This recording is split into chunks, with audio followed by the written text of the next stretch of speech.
Today, we're breaking down the worst deaths of climbers ever recorded, from solo adventurers who ignored flash flood warnings, to brothers whose trust in faulty equipment destroyed a lifetime of climbing together. It was October 14th, 2015. Priest Draw, outside Flagstaff, Arizona, was dry, calm, and busy in the late afternoon. The kind of weekday scene where climbers cycled through problems without urgency. The limestone had warmed evenly, traffic noise from the forest road was faint, and nothing about the setting suggested a fatal injury was minutes away, only that people were tired and staying longer than planned.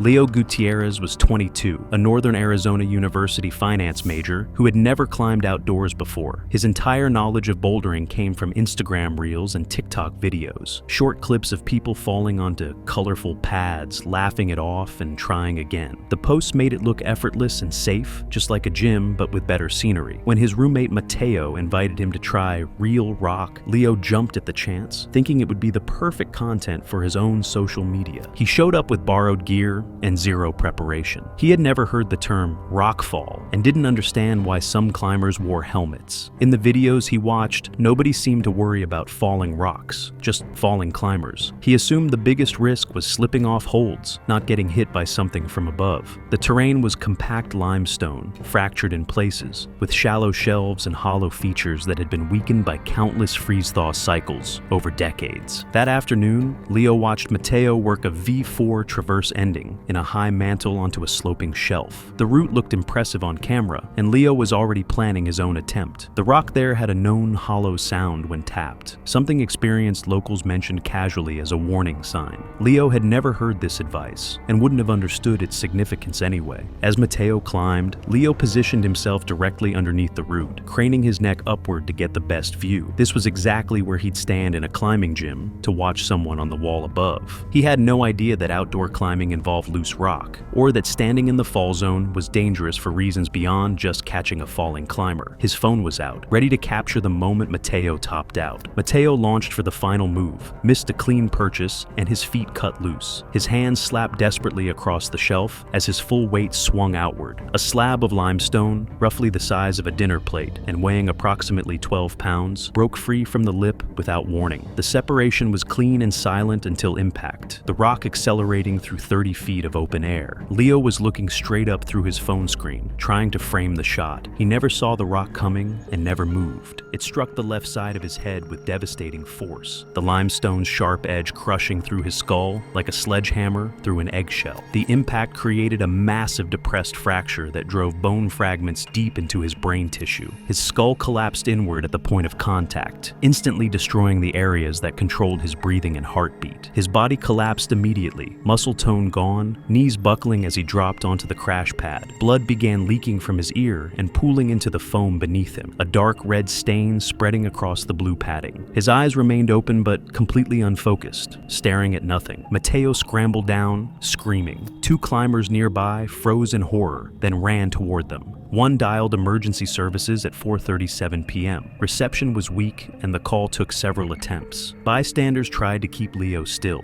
but there was no response, no breathing pattern to regulate. Paramedics arrived 23 minutes later and immediately recognized the severity of the trauma. The crash pad beneath him showed compression from his fall, but had provided no protection against the rock strike. The limestone fragment that killed him lay nearby, one edge dark with blood, showing the exact source of impact. They pronounced him dead at the scene. The medical examiner documented massive blunt force trauma to the head. The skull had been crushed inward at the point of impact, sending bone fragments deep into the brain and destroying areas that control breathing and heartbeat, making the injury instantly fatal. Leo was not wearing a helmet, and there were no defensive injuries. The strike also caused bleeding in nearby tissues, including the upper neck and extreme pressure inside the skull. The report concluded the accident resulted from a falling rock at close range. No criminal fault was assigned, but investigators noted that basic safety education could have prevented the death. His mother was notified during her shift as a home health aide. His life insurance covered basic expenses. The crash pad was discarded, too damaged and bloodstained to use. A small plaque appeared at the base of the problem weeks later, warning climbers about rockfall danger. It remains. It was June 3rd, 2017. The practice rock at Smith Rock State Park was crowded from mid-morning onward, ropes hanging down nearly every route, helmets clacking against stone, voices overlapping. The weather was stable, warm, and clear, conditions that usually reduce risk rather than amplify it. Nothing about the scene suggested urgency, only congestion and mild disorganization.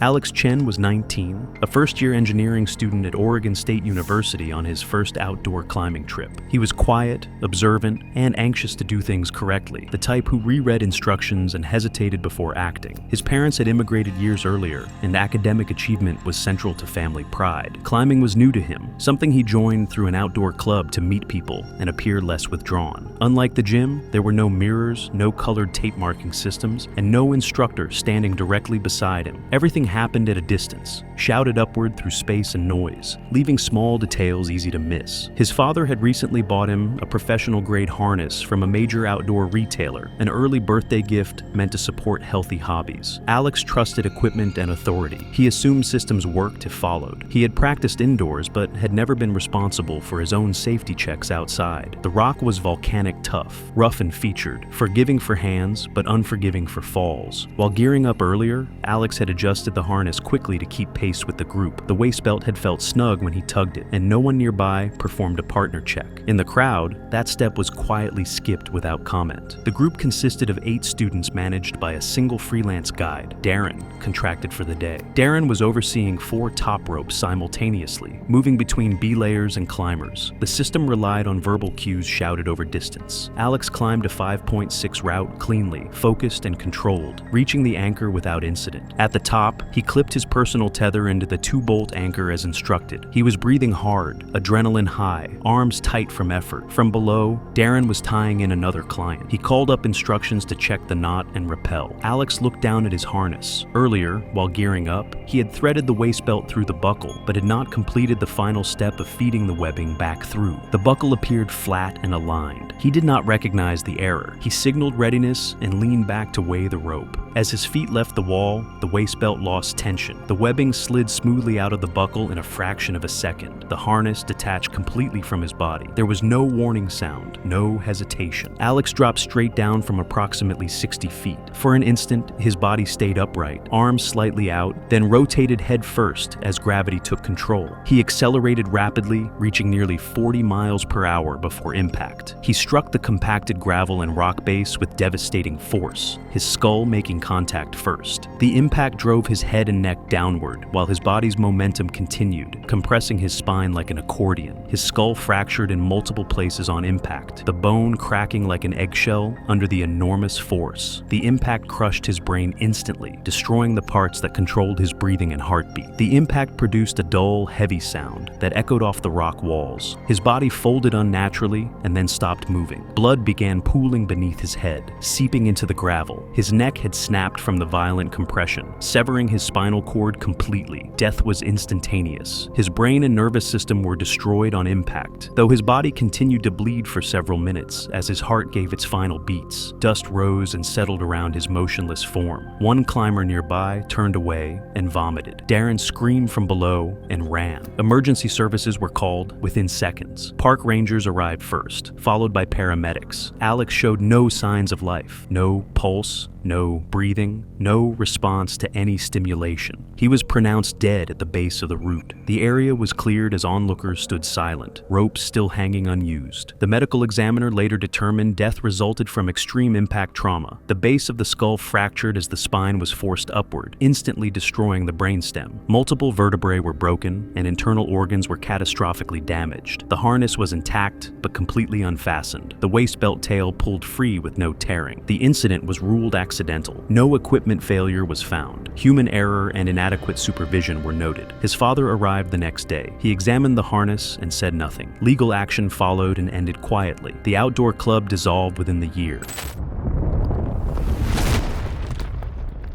It was July 22, 2014. Lower Blue John Canyon in Utah lay quiet and empty in the late afternoon, its sandstone walls already holding long shadows. The air felt heavy, but still, the kind of desert calm that often precedes weather, rather than signals it. The canyon showed no movement except for drifting dust and the slow echo of David Finch's footsteps as he entered alone. David Finch was 38, a middle school history teacher from Denver who had never done canyoneering before. His entire knowledge of slot canyons came from stunning photos on Instagram and travel blogs that made them look like peaceful walks through sculpted stone corridors. The images showed hikers casually strolling through narrow passages, sunbeams filtering down from above, with no mention of danger or specialized skills required. Recently divorced and looking for adventure, he decided a solo desert trip would be the perfect way to clear his head and get some impressive photos for his own social media. He had never taken a canyoneering course and didn't think he needed one. In his mind,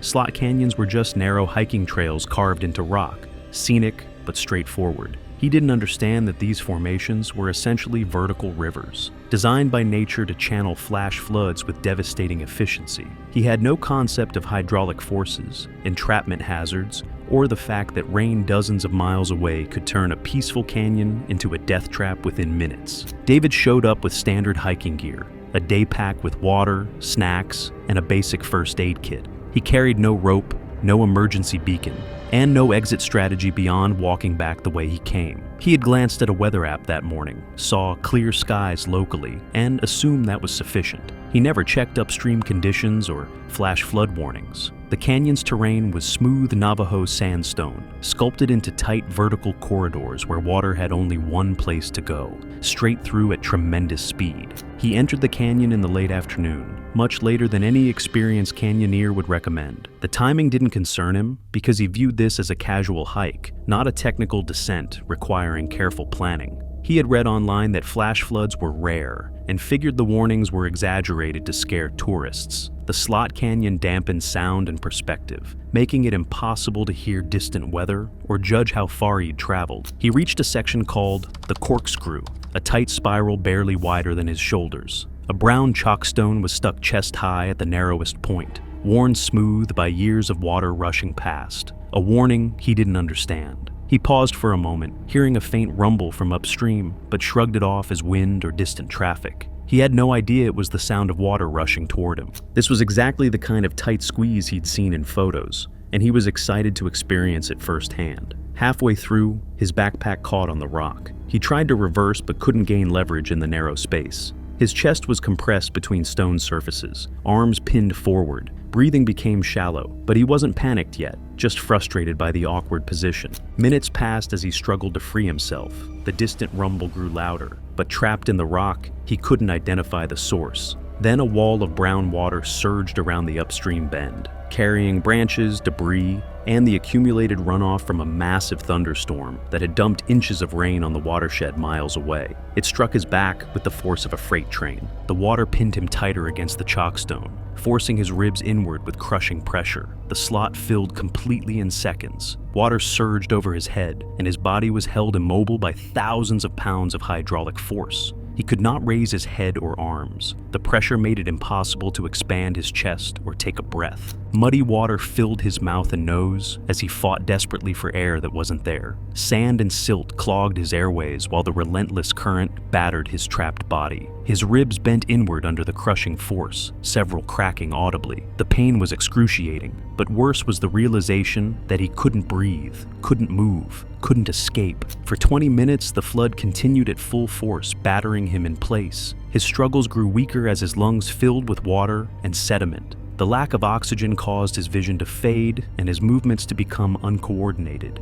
His heart raced frantically, then began to slow as his body went into shock. Finally, consciousness faded as his brain was starved of oxygen and his body went completely still. No one witnessed the moment directly. There was no call for help, and David had told no one his specific plans. No one expected him back for days. A recovery team located David 2 days later, still wedged at the corkscrew. Extraction required specialized equipment to relieve pressure and cut rock. The medical examiner determined death was caused by drowning under compression. His lungs were filled with muddy water and sediment, and extensive bruising covered his chest and torso, where the hydraulic pressure had crushed him against the stone. Several ribs were fractured, and his internal organs were severely damaged. The incident was ruled accidental. Rangers cited complete lack of preparation, no safety equipment, poor timing, and failure to check weather conditions. The report noted that basic canyoneering education could have prevented the death entirely. After the accident, David's estate funded school trips to teach practical outdoor safety. Rangers later retrieved waterlogged notes left by students at the canyon mouth, brief, earnest warnings about flash flood dangers meant to guide future visitors. It was August 10th, 2016. The Sabre Formation in the Needles of South Dakota was bright and still, the granite warm under direct sun. Bunny Route, considered one of the safest introductions to multi-pitch climbing in the area, had multiple parties on it. The setting felt casual and social, with laughter drifting between ledges and no sense that conditions demanded heightened caution. Ben Riley was 24, energetic and confident from years of indoor gym climbing. This was his first time climbing outdoors, his first multi-pitch route, and his first time belaying with real consequences below. Everything he knew about climbing came from the controlled environment of the gym, where falls were short, safe, and routine. He had recently purchased a new assisted braking Belay device after watching YouTube videos that made it seem foolproof, a mechanical backup that would catch any fall automatically. His older brother Sam was 29, a data analyst from Sioux Falls who had been climbing outdoors for years. Sam had organized this trip to introduce Ben to real rock, assuming his brother's gym experience would translate easily to the mountains. He trusted Ben's enthusiasm and confidence, not realizing that indoor climbing had taught him none of the life-or-death fundamentals of outdoor belaying. The route itself was low-angle granite slab, technically easy but sparsely protected. Falls tended to be long, and the belays were small stances with significant exposure below. What made this route beginner-friendly was the easy climbing, not the consequences of mistakes. Sam led the first pitch smoothly, while Ben followed, slightly overwhelmed by the exposure and rope drag, but managing to keep up. At the first belay, Sam briefly explained that the assisted braking device still required constant brake hand control. Ben only half listened, distracted by the view and the novelty of being on real rock. In the gym, belay devices were simple and falls harmless. He assumed this one would work the same way. Sam began leading the second pitch, about 40 feet up, pausing on a sloping foothold. Ben was belaying from a small ledge, still marveling at the height. At that moment, Sam's shoe slipped on polished granite. His full weight loaded the rope. Startled, Ben grabbed the wrong part of the device. Without brake hand control, the rope ran freely.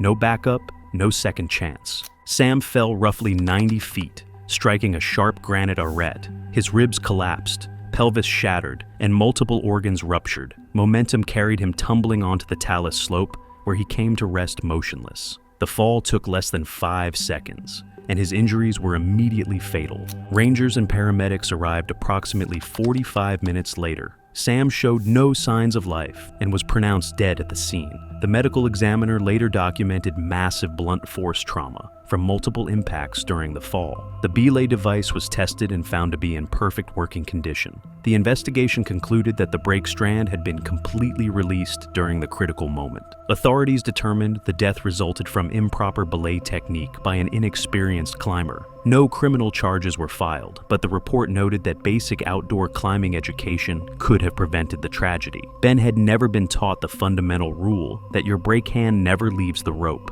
Not for a second, not for any reason. Ben quit climbing immediately and never touched a rope again. Within a year, his life had completely unraveled under the weight of guilt and trauma. Sam's belongings were returned to his fiancée, who had been planning their wedding. The route remains popular and unchanged, with no marker at its base to indicate what happened there.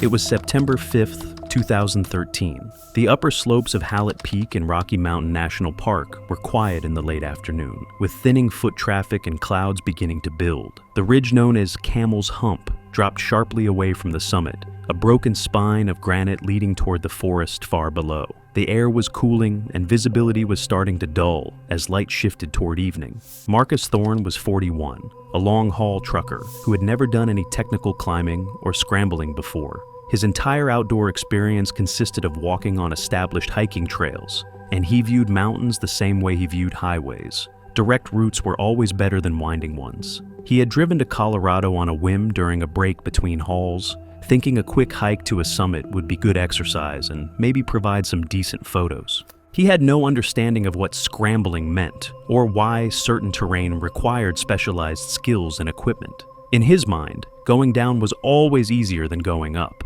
a simple matter of gravity and common sense. He didn't know what exposure meant in climbing terms and couldn't distinguish between a hiking trail and the technical terrain that could kill him. His equipment reflected his complete inexperience. His leather hiking boots were decades old, the soles worn completely smooth from years of walking on pavement and gravel at truck stops across the country. They had zero traction left and were designed for flat surfaces, not steep rock. He carried a canvas backpack with minimal supplies and navigated using a folded highway map marked with a pen. He had no helmet, no traction devices, no emergency beacon, and no concept that any of these might be necessary. Marcus reached the summit of Hallett Peak under clear skies, but much later than planned. The marked trail back down wound for miles in switchbacks, visible from above like a long ribbon snaking down the mountainside. To his trucker's mindset, this looked ridiculously inefficient. Why walk all those extra miles when he could just go straight down the steep ridge? It looked like a simple matter of carefully picking his way down the rocks. He chose the Camel's Hump Ridge as his shortcut, a steep class 3 to 4 scramble that experienced climbers rarely used for descent, even in good conditions. He had no idea what those classifications meant or why the route was avoided. When the first light drizzle began spotting the rock, he barely noticed. Weather was just weather, and a little moisture had never stopped him from doing anything.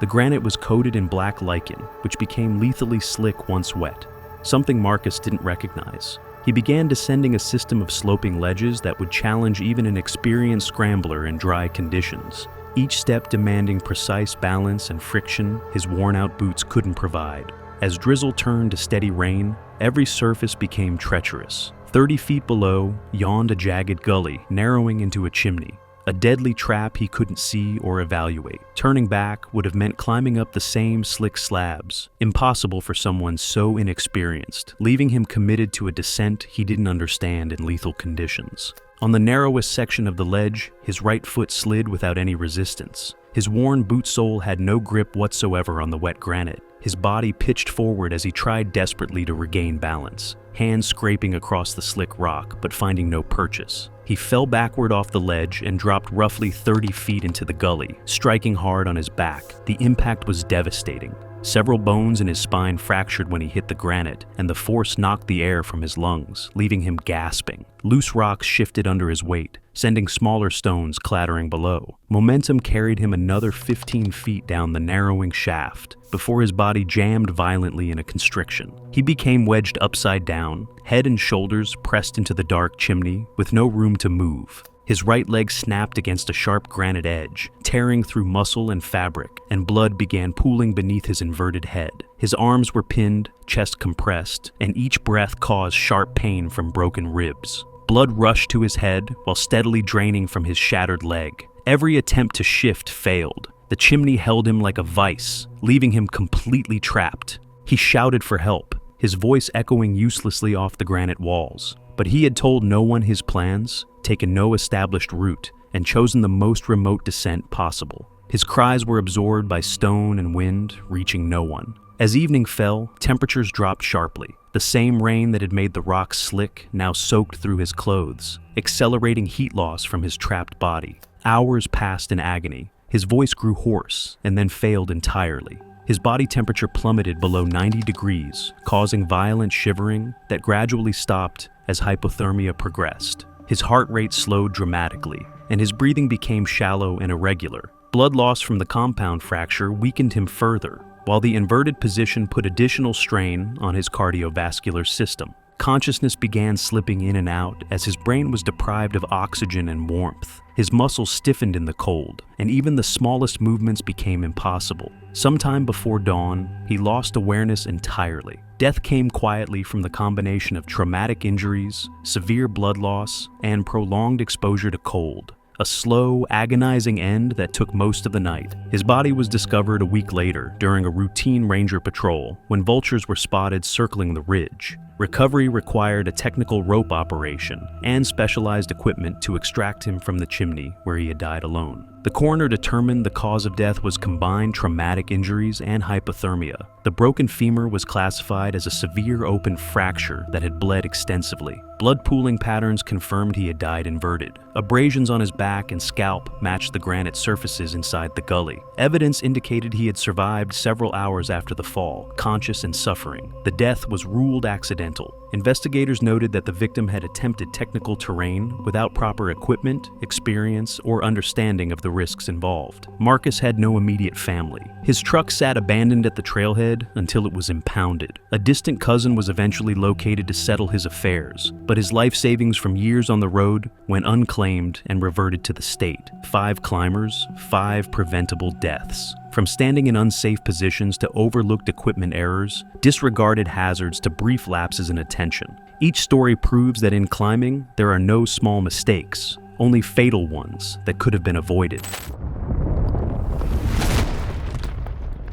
It was September the 3rd, 2022, on the Kamchatka Peninsula in Russia's far east. The air over Klyuchevskaya Sopka shimmered with drifting ash and low clouds that moved like ghosts across the volcanic ridgeline. 12 climbers gathered near base camp at about 10,826 feet above sea level, their equipment spread across hardened lava fields as they prepared to scale the highest active volcano in Eurasia. The mountain rose about 15,584 feet into the sky, a massive stratovolcano with the summit perpetually wreathed in steam and sulfurous gas. Its slopes held layers of ice over volcanic gravel, a treacherous combination that had claimed lives before. The group consisted of 10 clients and 2 experienced guides. The lead guide had summited Klyuchevskaya Sopka multiple times over the past decade, navigating its unpredictable moods and knowing which ridgelines offered the safest passage. The assistant guide carried paramedic training and had worked on Kamchatka's volcanoes for years. The clients came from Moscow, Irkutsk, and Novosibirsk, ranging in age from early 30s to mid-50s. Some had climbed Elbrus and peaks in the Caucasus. Others were newer to technical mountaineering, but had trained specifically for this expedition. They carried crampons, ice axes, climbing ropes, harnesses, radios, and a satellite phone. Their packs held insulated gear rated for sub-zero temperatures and enough provisions for several days on the mountain. What they lacked was specialized volcanic equipment, no gas masks for sulfur dioxide exposure, limited avalanche rescue gear beyond transceivers and probes. The mountain did not always announce its dangers with eruptions or lava flows. Sometimes it killed with falling rock, unstable ice, or weather that turned savage in minutes. Base camp stretched across a narrow plateau of volcanic rock and compacted ash. Tents stood in a rough semicircle, their bright colors muted by a thin layer of gray dust that settled on everything within hours. Snow ridges bordered the camp on 3 sides, formed by wind patterns that swept across the lower slopes. A small stream of meltwater ran along the eastern edge, its source a glacier field higher up. The water tasted metallic and carried fine sediment that never fully settled. The smell of sulfur hung in the air, stronger when wind shifted from the summit vents. It was a scent that would follow them up the mountain.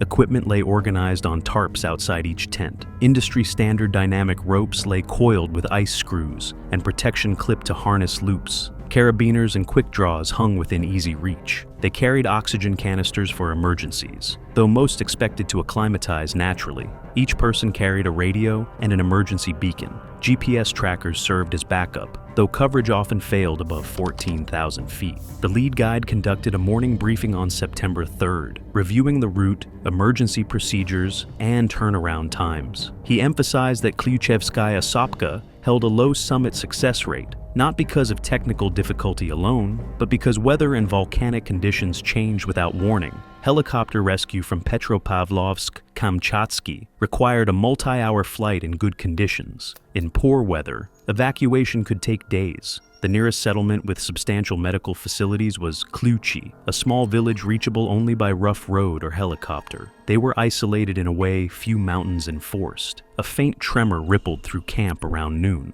Coffee in metal cups shivered. The vibration lasted 3 seconds, barely enough to register consciously, but sufficient to remind everyone that the mountain beneath them was geologically restless. Kluchevskaya Sopka had erupted within recent years, sending ash plumes high into the atmosphere. The summit crater still vented steam continuously. This was not a dormant peak. It was simply between eruptions. They registered their planned route with local authorities that afternoon. The forecast showed a narrow weather window over the next 2 days, with clear conditions expected through the afternoon of September 4th. A cold front was building to the east, but meteorologists predicted it would hold offshore until the group descended. Temperatures at base camp hovered near freezing. Higher on the mountain, they would fall well below zero. Wind speeds were mild at ground level, but could reach gale force above about 13,000 feet without warning. The first stage of the ascent began in afternoon light. They moved through volcanic ash fields where black sand crunched beneath their boots.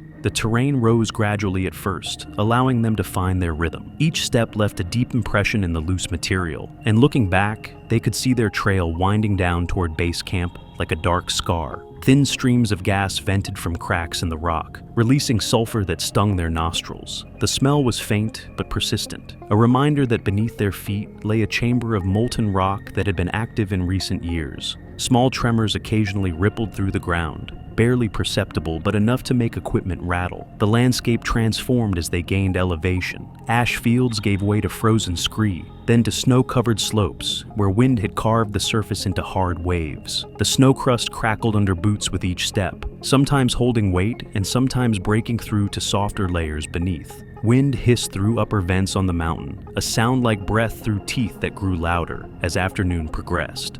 By about 12,000 feet, 2 climbers reported mild headaches, early signs of altitude affecting oxygen absorption. The guides slowed the pace and enforced hydration breaks every 30 minutes. By evening, they reached roughly 11,800 feet and established their first camp on a relatively flat shelf of frozen scree. The sun dropped behind the Pacific horizon, casting the mountain in deep purple shadow. To the south, distant smoke vents glowed faintly orange against the darkening sky, evidence of thermal activity deeper within the volcanic complex. Wind began to pick up, gusting across the exposed slope. They erected tents anchored into compacted snow. The temperature fell well below freezing. Inside their shelters, they heated freeze-dried meals and drank tea, discussing the next day's push toward the summit. Hands fumbled with zippers and stove controls as fingers stiffened in the cold. One climber discovered a small tear in his glove and spent 20 minutes patching it with repair tape, knowing that even minor equipment failure at higher altitude could become dangerous. One of the climbers from Novosibirsk mentioned feeling uneasy about the clouds forming to the east. They looked darker than the forecast had suggested, stacked in layers that seemed to be moving faster than expected.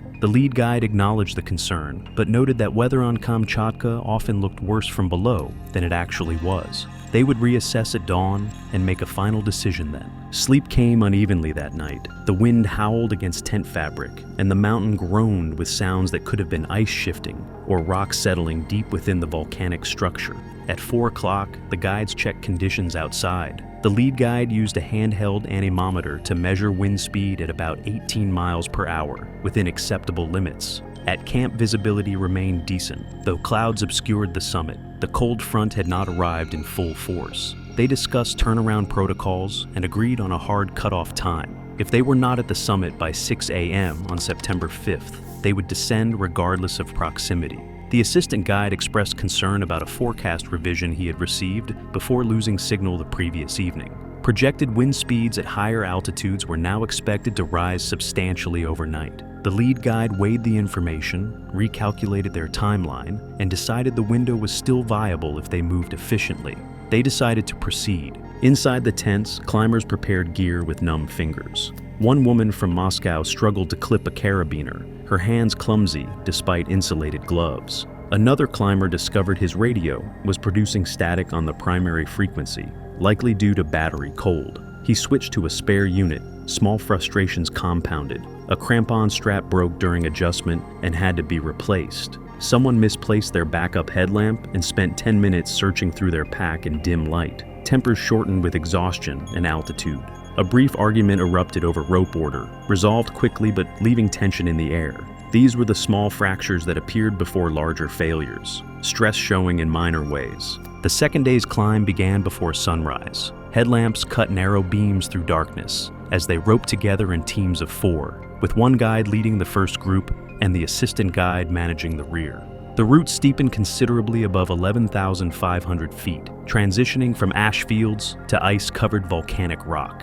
Crampons bit into frozen crust with each step, and climbers used their axes for balance on the increasingly angled terrain. As they ascended past 12,000 feet, the air thinned noticeably. Breathing became labored. Each climber moved at their own pace, the rope between them allowing for individual rhythm while maintaining collective safety. The lead guide set a moderate speed, pausing every 500 feet to let the group catch their breath and hydrate. Dehydration at altitude could impair judgment as much as exhaustion. Around 13,000 feet, a minor rockslide broke loose 200 yards to their left. Volcanic debris tumbled down a parallel gully, sending up clouds of dust and small fragments that clattered against ice. The group stopped and watched until the slide settled. The lead guide explained that rockfall was normal on Kluchevskaya Sopka, especially on sun-exposed faces where ice melted and refroze, loosening the volcanic substrate beneath. They continued upward, maintaining distance from unstable sections. One climber from Moscow placed her hand against a boulder to rest and quickly pulled it back. The rock felt warm, almost hot to the touch through her glove. Heat from the volcano's interior conducted through certain sections of the mountain, creating pockets where ice melted from below, even as air temperatures stayed below freezing.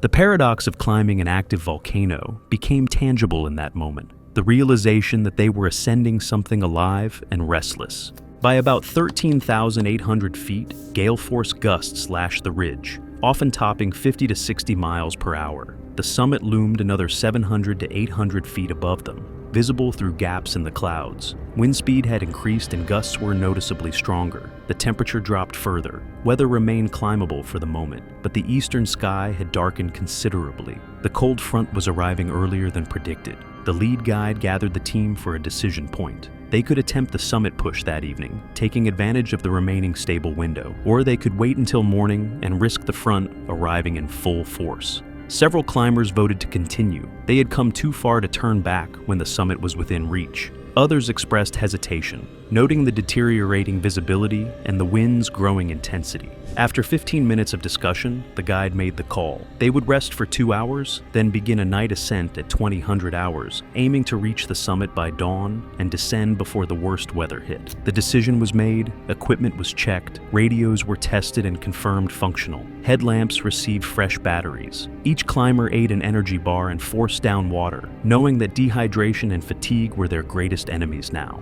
At 2000, they left high camp. Darkness surrounded them completely, except for the small circles of light from their headlamps. The route angled sharply upward, following a ridgeline that offered the most direct path to the summit. Ice crust covered everything, glittering in their lights like a frozen galaxy. Beneath it lay loose volcanic gravel that shifted underfoot if weight was not distributed carefully. The cold penetrated every layer of clothing. One climber slipped briefly, his crampon losing purchase on a smooth ice patch. The rope caught him immediately, but the sudden jolt sent tension rippling through the line. Everyone froze until he regained his footing. The lead guide called back orders to shorten the spacing between climbers, reducing the distance to about 15 feet instead of the standard spacing. This would limit the potential length of any individual fall. The terrain continued to steepen. At roughly 13,600 feet, they encountered a section where the slope angled close to 50 degrees. Ice formed a thin shell over volcanic rubble. Each step required careful placement, testing the surface before committing full weight. Wind howled across the exposed face, occasionally strong enough to push climbers off balance. They leaned into their axes, moving one person at a time while the others braced. At about 13,600 to 13,800 feet, near 2330 on September 4th, the front climber crossed a narrow traverse where the ice crust weakened over unstable scree. A sudden gust hit from the east, a gale that struck like a physical blow. His footing gave way.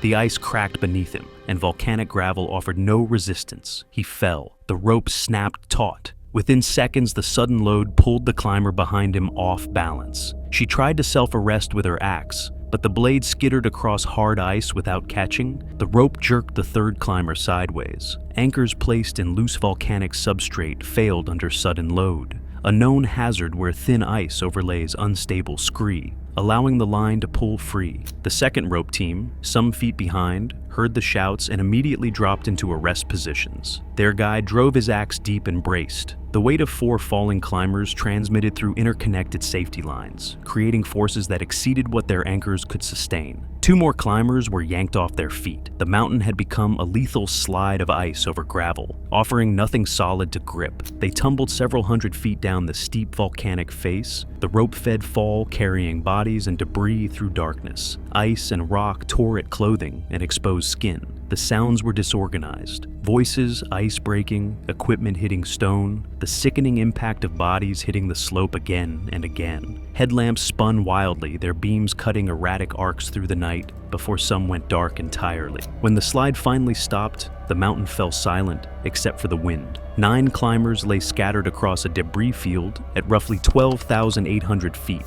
Faint groans rose from the darkness. Someone called out a name, then another. The voices were weak, distorted by pain and shock. The assistant guide, who had been at the rear of the second team, managed to arrest before being pulled into the fall. 2 clients behind him also held position. 3 climbers in total remained anchored safely on the slope above the debris field. The assistant guide fumbled for his radio with shaking hands. Static crackled through the speaker. He keyed the transmission, his voice hoarse as he reported their approximate coordinates and requested immediate helicopter evacuation. The signal was weak, breaking apart in fragments. He repeated the information twice more before base camp acknowledged receipt. They would contact emergency services in Petropavlovsk-Kamchatsky, several hundred miles away. Below them in the darkness, the calls were growing fainter. The guide tried to descend toward the fallen climbers, but the terrain remained too unstable and steep. Any movement risked triggering another slide or pulling them both into the debris. Gale winds gusted continuously. He could hear voices, but could not safely reach anyone. What happened to the climbers below wouldn't be known until much later. Night consumed the mountain. The assistant guide and the surviving client anchored themselves behind a large boulder and waited for dawn. They called into the darkness every few minutes. For a while, voices answered back, weak, confused, pleading. Then fewer voices, then silence. The temperature fell well below freezing. Frostbite began affecting their extremities, despite insulated gear. The assistant guide flexed his fingers inside his gloves every few minutes, trying to maintain circulation. Sensation in his toes had diminished to a dull numbness. He knew the danger signs, but had no way to address them without shelter or warmth. The client beside him, a 42-year-old engineer from Irkutsk, showed signs of mild hypothermia, slurred words and confusion about their position. The guide kept him talking, asking simple questions to monitor cognitive function. They shared body heat behind the boulder, backs pressed together for warmth. Wind chill approached life-threatening levels. Exposed skin would freeze in minutes. They kept faces covered with balaclavas and goggles, breathing through fabric to prevent lung damage from extreme cold. When pale light finally returned, around 6 a.m. on September 5th, the assistant guide could see the debris field below. No movement. He attempted a new transmission at first light, but interference still blocked the signal. A helicopter dispatched from Petropavlovsk could not reach them due to gale force winds that made winching impossible and volcanic ash clouds that reduced visibility and risked rotor ingestion. The rescue was grounded. For 2 days, the assistant guide and client remained anchored near 13,000 feet, unable to descend safely and unable to reach the fallen. They melted snow for water by holding it against their bodies beneath their jackets, a slow process that left them colder. They rationed the energy bars in their packs. Exposure slowly drained their strength. The guide's vision blurred periodically, a symptom of dehydration and altitude stress. His lips cracked and bled. The client drifted in and out of lucidity, sometimes forgetting where they were or why they were waiting. Helicopters passed overhead twice on September 5th, visible through breaks in cloud, but too distant to signal. The guide tried using a signal mirror when sunlight appeared briefly, but reflection was inadequate to catch attention. At that distance, he activated the GPS emergency beacon, knowing it transmitted coordinates, but uncertain if anyone was receiving the signal through the storm interference. The sound environment became oppressive in its monotony. Wind across rock, ice cracking under temperature stress, occasional rumbles from deep within the volcano. No human voices. No mechanical sounds except the distant throb of helicopters they could not reach. The guide marked time by watching shadows move across the slope,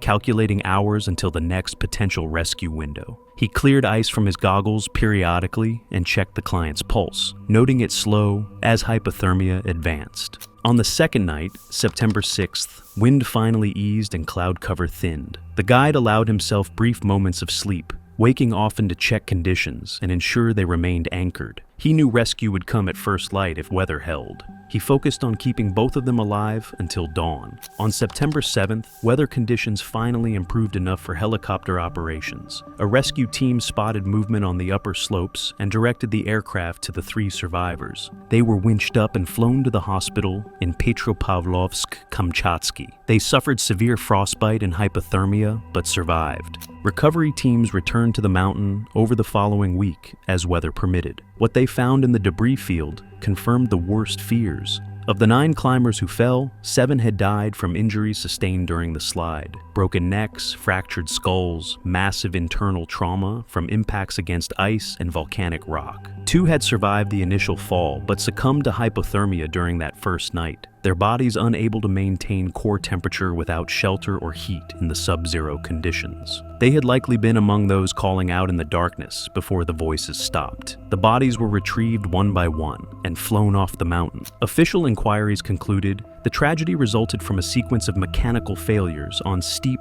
unstable slopes, a slip on thin ice over loose volcanic substrate, anchors that failed under sudden load, and the group being stranded in severe weather that prevented immediate rescue. Investigators reviewed route registration, weather briefings, and group decision-making, noting that Klushevskaya Sopka's mixed rock and ice terrain demands conservative margins and redundant protection. The deaths were not caused by an eruption, but by the mountain's silent dangers: thin ice, unstable rock, and decisions made under pressure. On active volcanoes, silence can be as deadly as fire, and human choices are often the final barrier between life and death. It was July 26th, 2016. The air above 26,900 feet on K2 felt thinner than usual, even for that altitude, and the slope beneath the bottleneck carried a hard sheen that reflected the early light in flat, colorless patches. Climbers in the line ahead and behind moved slowly, almost mechanically, and the narrow chute funneled every sound upward. Several climbers later said there was a sense of unease in how wind gusts came and went without pattern. Eamon Wexley, 34, had reached this point after years of steady work as a civil engineer in Manchester. Colleagues said that he was someone who checked his figures 3 or 4 times before signing off on a design, and someone who never overstated his strengths. After a difficult divorce 2 years earlier, he'd redirected most of his spare time toward mountaineering. He saved aggressively for 8 years to afford a full K2 expedition with a reputable Pakistani logistics company. Friends said he seemed motivated less by the summit itself and more by the idea that he could finally accomplish something that wasn't influenced by anyone else's expectations. His approach to climbing followed the same slow, thorough habits he showed at work. He carried mid-grade but reliable gear, avoided risky shortcuts, and followed standard oxygen rotation schedules. He had told teammates he wanted a single summit photo good enough to send to his father, who had never taken his mountaineering seriously. He repeated that goal more often as summit day approached. The technical challenges of the bottleneck were known to him: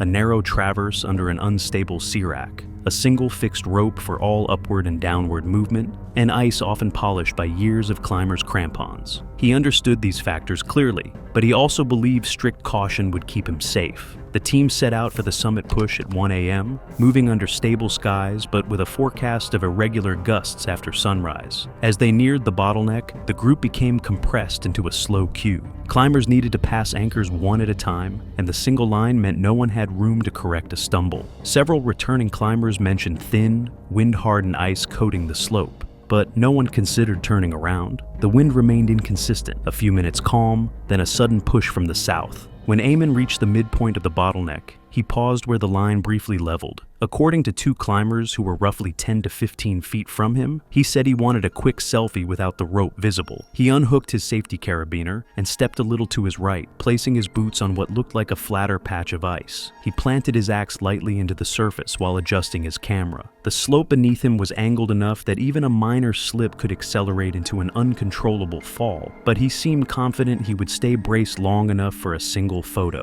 But the gust arrived without warning. warning. Witnesses said it struck from the south, carrying loose snow particles that scattered across the slope and momentarily reduced visibility. Eamon's right crampon slipped first. The ice beneath was exceptionally smooth, and his front point scraped without catching. His left foot followed a moment later, shifting his weight backward. For a second, he appeared to hover between balance and collapse, but the wind hit again, stronger, pushing his upper body off-center. His axe tore free from the thin surface layer he had placed it into. He slid backward onto his right side and began picking up speed immediately. Witnesses saw him rotate once, then lose all control. He clawed at the ice in long, dragging motions that left shallow grooves. He crossed the narrow margin between the slope and the Serac drop in seconds. One climber shouted, but there was nothing anyone could do with the fixed rope positioned several feet away. Eamon went over the edge cleanly, disappearing from sight. Footage captured by a helmet camera from a climber below showed the next part of the fall. Approximately 200 feet down, Eamon struck a protruding rock band. The impact tore his pack open. His body rotated, hit another patch of mixed ice and rock, and was deflected toward a long run-out leading to the base of the Great Serac. Given the angle and distance, over 3,000 feet, he remained in motion until he reached the lower debris fields. The recovery team the following season located his remains at the base of the Serac, embedded partially in consolidated snow. The body showed extensive trauma, multiple fractures of the spine, ribs, pelvis, and both femurs, severe cranial damage with the helmet split through,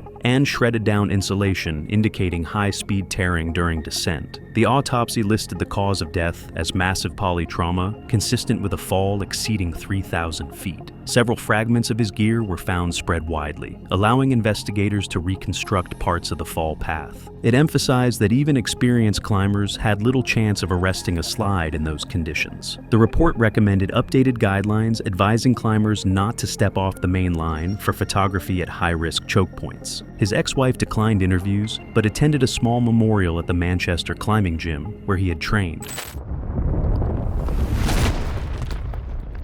It was July 31st, 2014. Thin clouds moved unevenly above K2's upper slopes, drifting in and out of the rising light in a way that made the ridge seem narrower than usual. Climbers preparing for the final traverse moved deliberately, their attention fixed on small, precise tasks. But one among them was about to lose that focus.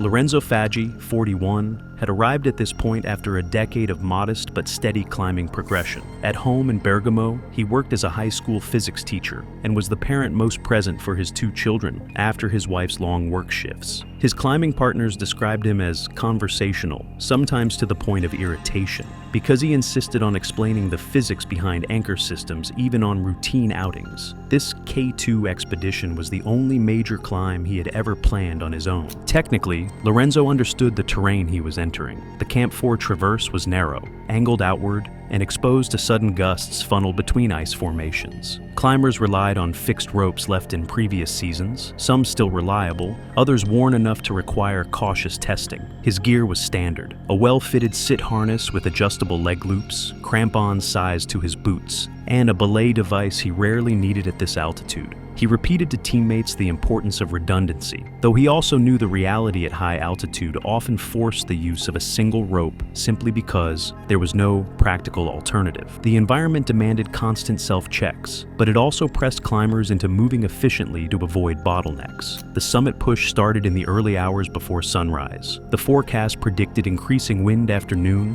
which added pressure to move quickly across the traverse. Lorenzo woke with mild stomach cramps and stepped behind a low snow berm for a brief moment of privacy. In doing so, he unbuckled his leg loops to squat more comfortably. When he finished, a cluster of climbers began lining up behind him, urging movement to prevent a delay. He secured his waist belt, pulled his harness into place, but did not fully rethread his leg loop buckles before rejoining the queue. Witnesses later noted that the thin air likely slowed his reflexes, making him less able to notice the slight slippage immediately. He said he would fix everything properly at the next anchor, where the terrain leveled. The group entered the traverse one by one. Wind gusts were intermittent, pushing loose crystals sideways across the surface. Most clipped into a single fixed rope because the second line hung too far out and had been judged unsafe. Lorenzo tested his connection with a quick downward tug, but his unstable stomach, combined with mild hypoxia, slightly reduced coordination, and the impatience of those behind him added an element of haste. Witnesses noted he moved slightly slower than usual, checking the slope beneath each step. The traverse sloped gently downward before a small rock rib, requiring climbers to lean back momentarily on the rope to step around it. As he reached the rib, he paused. Several climbers were within 5 to 6 feet of him. They later described seeing him shift his weight backward to ease himself around the obstacle, placing more load on the rope than he had earlier in the morning. In that movement, his harness slid a fraction of an inch. His leg loops had not been properly secured, only the waist belt held him. The downward angle and the backward lean combined to pull the waist belt lower. Another small shift, and the harness began to roll downward along his hips. A climber close behind reached forward instinctively when he saw the belt slip, but altitude and distance offered no time to intervene. The harness dropped abruptly. The entire assembly slid off Lorenzo's thighs, rotated upward as it passed the widest point of his hips, and detached cleanly. Witnesses saw his hands shoot to the fixed rope, but he failed to get a full grip on the frozen sheath. The extremely thin air slowed grip strength slightly, contributing to the failure. He fell backward, briefly striking the ice with the side of his crampons, scraping sparks of friction that left faint gouges in the surface. Those gouges were later visible in footage from a helmet camera worn by a climber farther back in the line. He fell downward almost immediately, propelled by the steep gradient. Roughly 100 to 150 feet below, he hit a rock outcrop. The impact fractured both legs, which investigators later confirmed by the position of bone fragments and torn down fabric left on the rock. After that point, his descent accelerated. Blood traces were found further down the slope, mixed with debris from his clothing. The fall path included multiple small ice ledges and minor outcrops, consistent with known K2 terrain, which briefly deflected the body but did not slow the overall acceleration. The fall continued nearly 4,000 feet, ending on the upper glacier, where the surface was mottled with wind-packed ice. The recovery team, aided by markers dropped from above, reached his body the following day. The remains showed severe pelvic separation and multiple femoral fractures. Internal injuries indicated a rapid deceleration near the base, consistent with a high-angle fall of extreme distance. The autopsy listed cause of death as exsanguination combined with blunt force trauma. The harness was found intact higher on the slope, confirming that detachment occurred as a single event rather than progressive tearing. Lorenzo's school in Bergamo held a quiet assembly. His physics students arranged his notebooks on a table, showing pages filled with handwritten climbing calculations and lesson ideas he planned for the next year. Chalk messages appeared beneath a photo of him, smiling near Camp 2.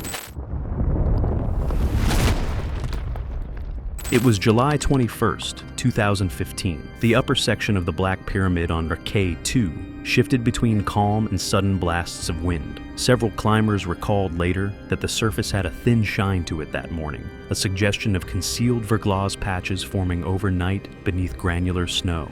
Marek Zaworski, 29, had reached this point after years of saving from a warehouse job in Wrocław. He worked rotating shifts, often taking extra hours to put together the money needed for a single Himalayan expedition. Teammates described him as frugal to the point of habit. He tracked every expense and repeatedly worried about misplacing gear because he could not afford replacements. His climbing experience came from budget trips in the Tatras and occasional guided alpine expeditions, always with modest rental equipment. This K2 climb was the only major expedition he intended to attempt for several years, and he carried a strong sense of responsibility to make every piece of gear last. The surface that morning included patches of thin, smooth ice between granular snow, and the combination of mixed surfaces required precise foot placement. Marek's crampons were basic, non-technical steel models prone to bouncing off verglas, if not firmly planted. The assignment for the morning was to advance to the next anchor cluster above the central buttress, a section known for bottlenecks when wind increased. Weather reports from base camp predicted rising gusts by midday, enough to make the route more delicate, but not enough to halt movement. Some climbers expressed concern about the slick patches forming as the sun reached the slope, but the group chose to continue upward.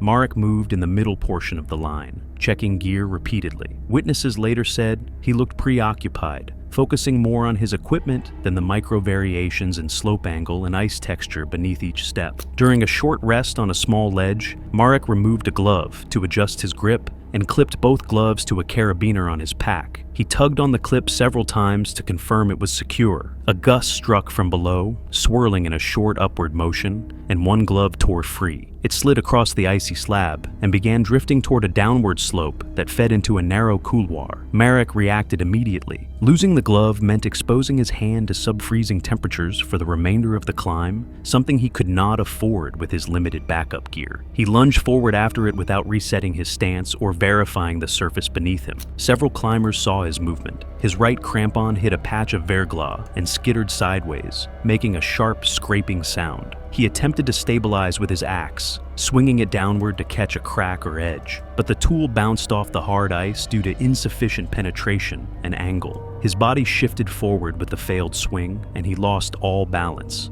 A witness positioned a few feet above him reported seeing Marek's left foot fold inward as the crampon failed to bite. From that point, his fall accelerated rapidly. According to witnesses, he tumbled forward first, then rotated sideways as his pack shifted. His legs swung wide, and one crampon caught briefly on a protruding rock ridge, twisting his lower leg sharply. The torque was severe enough that investigators later found evidence of bone tearing through soft tissue. When the crampon released, he spun again, rolling with increasing speed. Climbers described him pinwheeling with his limbs striking the ice and rock in rapid, uneven impacts, consistent with uncontrolled descent dynamics on steep mixed terrain. Halfway through the initial descent, his helmet struck an exposed rock, leaving a visible smear on the surface. Part of his head protection cracked and partially delaminated on impact. Blood marks found later on the ice indicated multiple head strikes across the fall path. His body continued through a narrow couloir that funneled him downward, picking up debris from the slope. One climber, positioned lower on the route, saw the rest of the descent, a dark shape sliding at high speed before vanishing into a drop, where the terrain steepened sharply. His fall extended more than 2,000 feet before coming to rest on the glacier below. Snowfall later that afternoon partially covered the debris trail. The recovery team located the body 2 days later using GPS pings from climbers above and previously marked reference points. The remains showed extensive trauma, skull fractures with visible brain extrusion, bilateral compound tibia-fibula breaks, and a collapsed ribcage consistent with repeated high-speed impacts. The harness was worn through in several areas from scraping against jagged rock, though still partially intact. The autopsy listed cause of death as massive cranial trauma combined with multiple blunt force injuries sustained during a long, uncontrolled fall, fully consistent with high-altitude K2 terrain. Marek's parents received his belongings several weeks later. Among them, his climbing boots were the only items not significantly damaged. They chose to keep the boots on their living room mantle, placing them beside his childhood soccer trophies as a reminder of the persistence he carried from youth into adulthood. It was July 18th, 2014. The southeast face of K2 had climbers moving along the congestion point slowed as bottlenecks formed over the narrow section of mixed terrain. Thin slabs of snow carried a fragile sheen where sunlight had begun softening the surface. Han Soo-min, 32, had taken up mountaineering over weekends for several years. While working full-time as a refrigeration technician in Seoul, colleagues described him as humble and quiet, often underestimated by peers despite solid technical skill. His climbing experience included modest peaks in the Korean Alps and occasional longer trips in the Himalayas, mostly with small, supportive groups. He had joined this K2 expedition independently, partly funded by personal savings, aiming to test himself. The southeast face of K2 was notorious for intermittent ice patches overlaying snow slabs, with exposed rock ribs creating abrupt vertical drops. Fixed ropes were installed in sections, but their placement was inconsistent, and some segments were deteriorating under repeated sun and climber stress.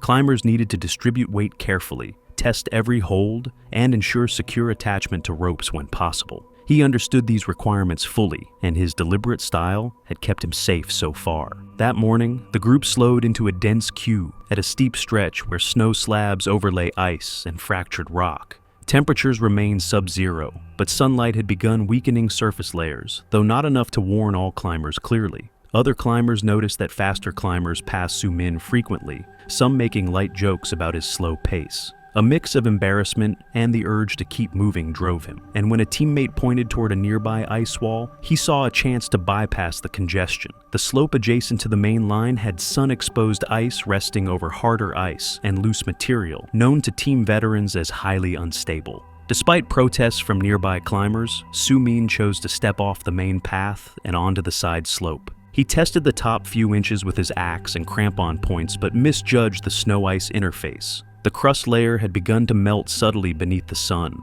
forming a fragile sheet over harder ice. Within seconds of stepping fully onto it, the crust collapsed. Witnesses a few feet above described seeing the sheet break entirely, sending him into a vertical slide almost immediately. His body rotated as he tried to regain balance, legs kicking frantically. The crampons slipped over the thin, sun-softened crust, skidding over the hard ice beneath and carving only faint, shallow gouges as his descent accelerated. Small rock fragments and ice chips scattered down the slope, marking his path. Approximately 200 feet below, he struck a partially buried rock. The collision twisted his torso forward, producing visible trauma marks that forensic analysis later confirmed were consistent with high-velocity rotation. An ice block dislodged above him, striking him squarely between the shoulder blades and forcing his upper torso downward. Observers recalled the sound of ice cracking sharply before the block tumbled further down the slope. By the time he disappeared behind a ridge near the lower couloir, the fall had exceeded the terrain's natural breaking points. The slope below remained littered with his pack fragments and broken ice. The recovery team reached his position 2 days later, following GPS coordinates from other climbers who had marked potential impact zones. His body exhibited catastrophic thoracic spine dislocation, multiple fractures of the scapulae, and severe internal organ rupture. Clothing and gear were shredded from repeated scraping against jagged rock and ice. The official report emphasized that the incident began with an unauthorized deviation from the main line onto sun-weakened ice. It cited the combination of slope angle, surface condition, and untested terrain as primary factors. In the aftermath, his co-workers at the refrigeration shop quietly pooled funds to cover funeral expenses for Sumin's family. His climbing group later visited the family in Seoul, providing photographic records of his gear and route markers from the expedition. It was July 10th, 2013. The lower glacier on K2 stretched white and fractured. The air was thin and biting, and the narrow channels between crevasses looked deceptively solid. The day began calmly, almost routine, with none suspecting the sudden danger lurking just ahead. Jonas Hiltunen, 27, had spent years working as a paramedic in Helsinki. Colleagues described him as gentle, self-effacing, and someone who frequently took small personal risks to avoid inconveniencing others. After experiencing several intense years of burnout from emergency work, he sought a personal challenge in high-altitude mountaineering, hoping to regain a sense of control and accomplishment outside the chaotic hospital environment. He had saved meticulously for this expedition, funding it mostly through overtime work and small freelance jobs. Jonas carried standard high-altitude mountaineering gear, a mid-range harness, steel crampons fitted to insulated boots, and 2 ice axes for balance and emergency arrest. He understood crevasse risk, practiced snow anchor placements, and had performed rope belays in lower altitude climbs. The glacier, however, was unpredictable. Snow bridges varied in thickness, hidden voids existed under thin crusts, and movement in the ice could create subtle shifts that were nearly impossible to detect without probing. Direct sunlight had softened portions of the snow bridges, leaving the brittle underlying ice prone to sudden failure. He had prepared mentally for caution, but his innate desire not to hold others up often pushed him toward hasty decisions. That morning, the team approached a narrow crevasse that required careful crossing. Standard procedure dictated placing a snow anchor, belaying each climber, and testing each step before moving. The rope was tangled from earlier climbers, and tension was uneven, making secure belays more difficult. Jonas, conscious of the group waiting behind him, decided against setting an anchor. He calculated the gap at slightly less than 3 feet and believed he could jump it without complication. Two climbers immediately expressed concern, noting the fragile snow on the lip, but Jonas moved forward, hoping to spare time and avoid delay for the team. He crouched briefly, eyes on the opposite side, feet planted firmly in the soft snow. The jump itself required precise timing, enough forward propulsion to clear the gap, but careful control to ensure crampons landed securely. Observers a few feet away noticed his front points barely graze the opposite lip during takeoff, scraping against the snow and thin ice. The impact was unstable. The crampons slid backward immediately. His torso pitched forward as he struck the snow edge chest first, compressing ribs on contact. His ice axes, despite being tethered, bounced off the surface ineffectively, providing no arrest. The force of the collision knocked the wind out of him, leaving him momentarily off balance. In less than a second, Jonas tumbled into the crevasse. Initial impact was against a small ledge 15 feet down, shattering several ribs and bruising internal organs. Momentum carried him further into a tapering channel, rolling and spinning as crampons and pack straps scraped against ice and rock. The pack twisted repeatedly, amplifying torque forces on his limbs and torso. Witnesses above immediately peered to check on him and saw blood traces on adjacent snow and ice, later confirming that he had struck another protruding ice formation deeper within the crevasse, causing severe cranial trauma. His helmet showed a hairline fracture consistent with the impact, and clothing tears indicated repeated scraping and twisting. Small ice and rock debris dislodged during the fall contributed to further abrasions and trauma. The fall continued for another 45 feet before he wedged upright in a narrowing section of the crevasse, motionless. One climber lowered a small inspection camera, revealing significant cranial bleeding and an absence of observable movement. The configuration of the ice prevented any immediate rescue attempt that day. Climbers above marked the location, but were forced to continue their route because attempting retrieval posed unacceptable additional risk. Shifting snow and unstable ice increased the danger of secondary collapse, preventing safe intervention. Subsequent attempts were delayed by shifting snow, crevasse instability, and incoming afternoon winds. The autopsy, conducted on site after winter thaw, and recovery by authorities the following season, documented a skull fracture with underlying brain hemorrhage, extensive internal organ rupture, and multiple rib fractures. The official expedition report emphasized procedural deviation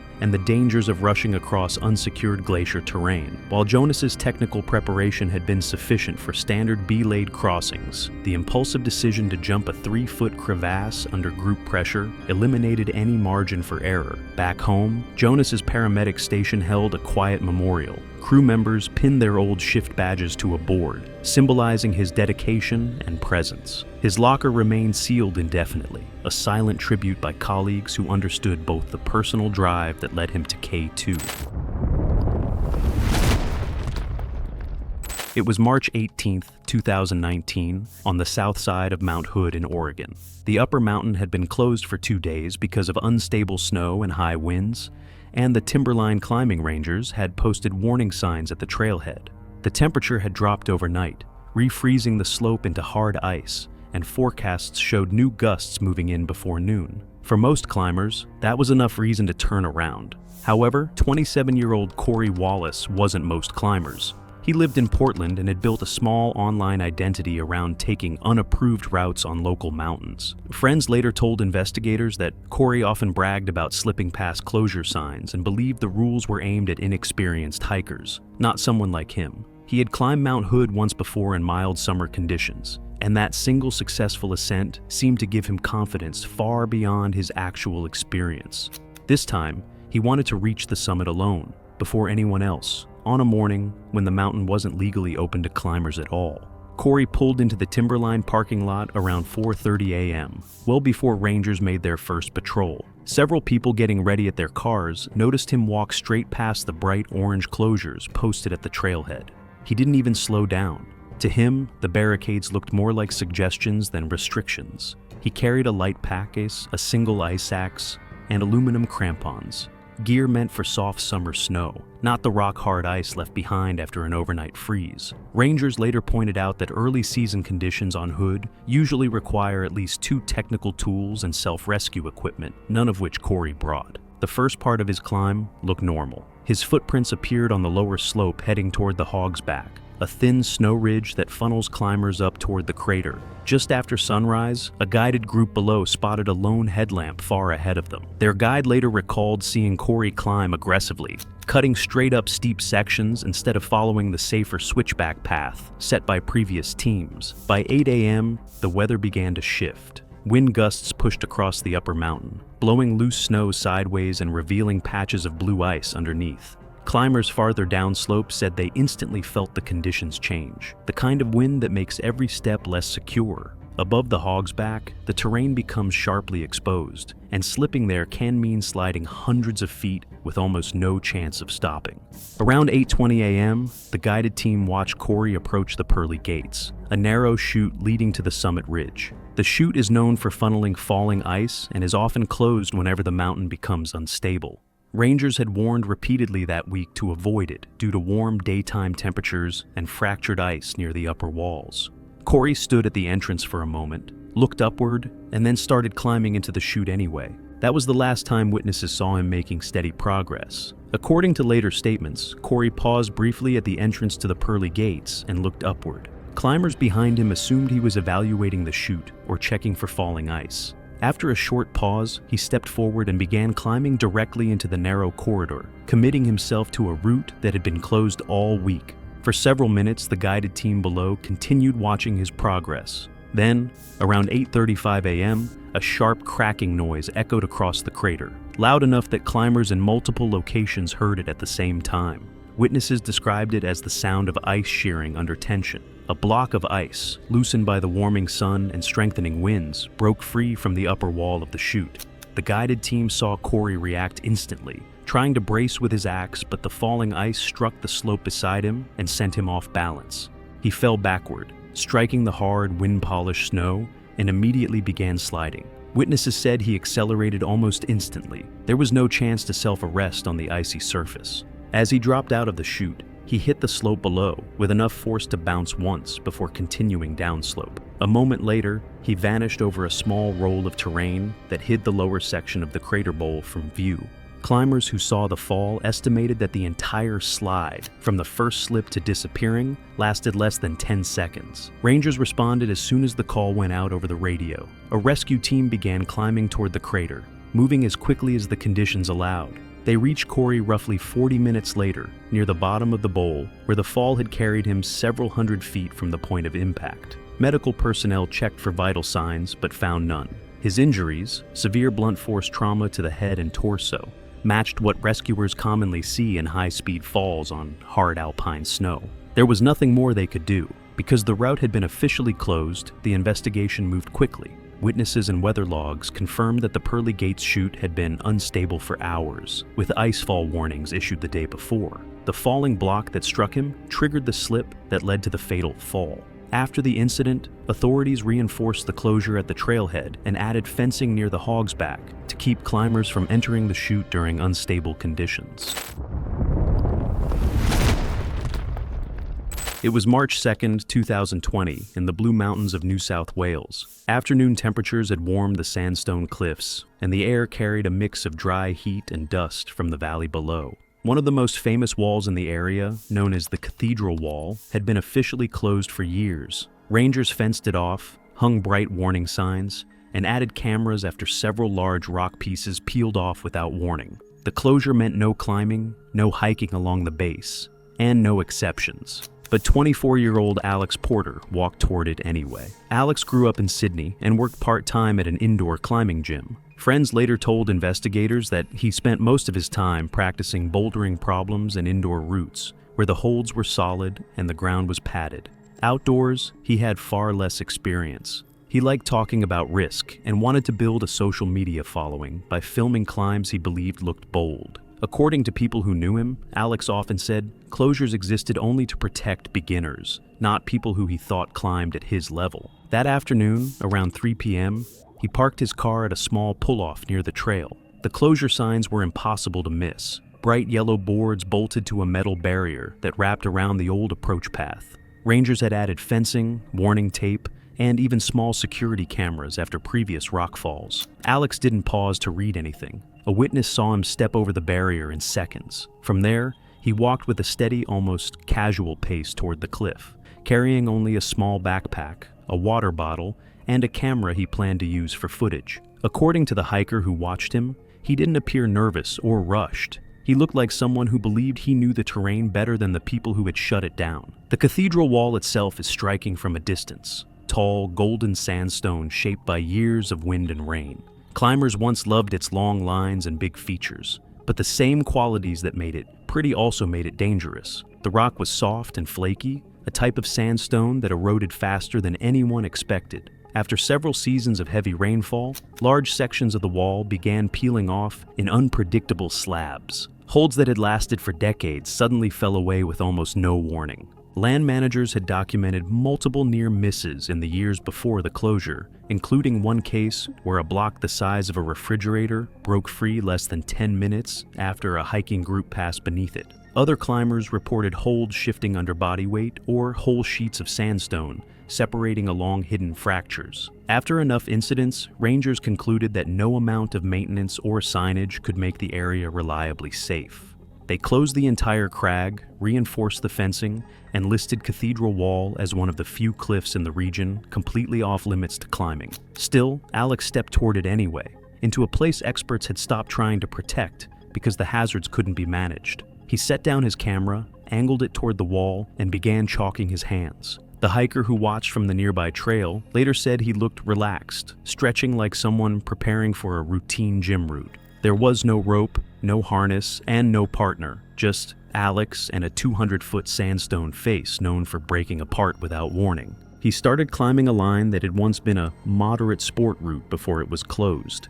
Witnesses later described his early movement as steady. A couple at a nearby viewpoint saw him about 50 to 60 feet off the ground, moving smoothly between large holds. At that height, a fall had almost zero chance of survival. About 5 minutes into the climb, the couple heard a sound that they said was too sharp to be normal rock movement. It was a sudden crack, loud enough to echo off the opposite side of the valley. They looked up and saw a large handhold peel away from the wall. The block, roughly the size of a suitcase, broke free cleanly, leaving a fresh patch of lighter sandstone behind it. Alex's right hand had been pulling on that section. When it snapped, his weight shifted instantly. His left foot slipped next. With no rope, nothing existed to slow him down. He fell straight down the wall. Witnesses said he struck a ledge about 20 feet below, then continued to the ground near the base of the cliff. The entire fall lasted only a moment. Rangers stationed nearby arrived minutes later, alerted by hikers who saw the fall. The rock slab that broke off the wall lay on the ground next to him, its edges sharp from the fresh break.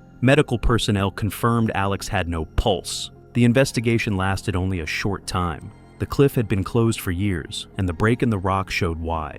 Rangers concluded that the fatal fall happened because the hold he relied on simply wasn't attached to stable stone anymore. His camera survived the impact, and when authorities reviewed the footage, it ended mid-move, right as he reached for the same hold that sheared away. The closure signs had been right. The rock wasn't safe to touch, and climbing it alone left him with no chance when it finally gave way.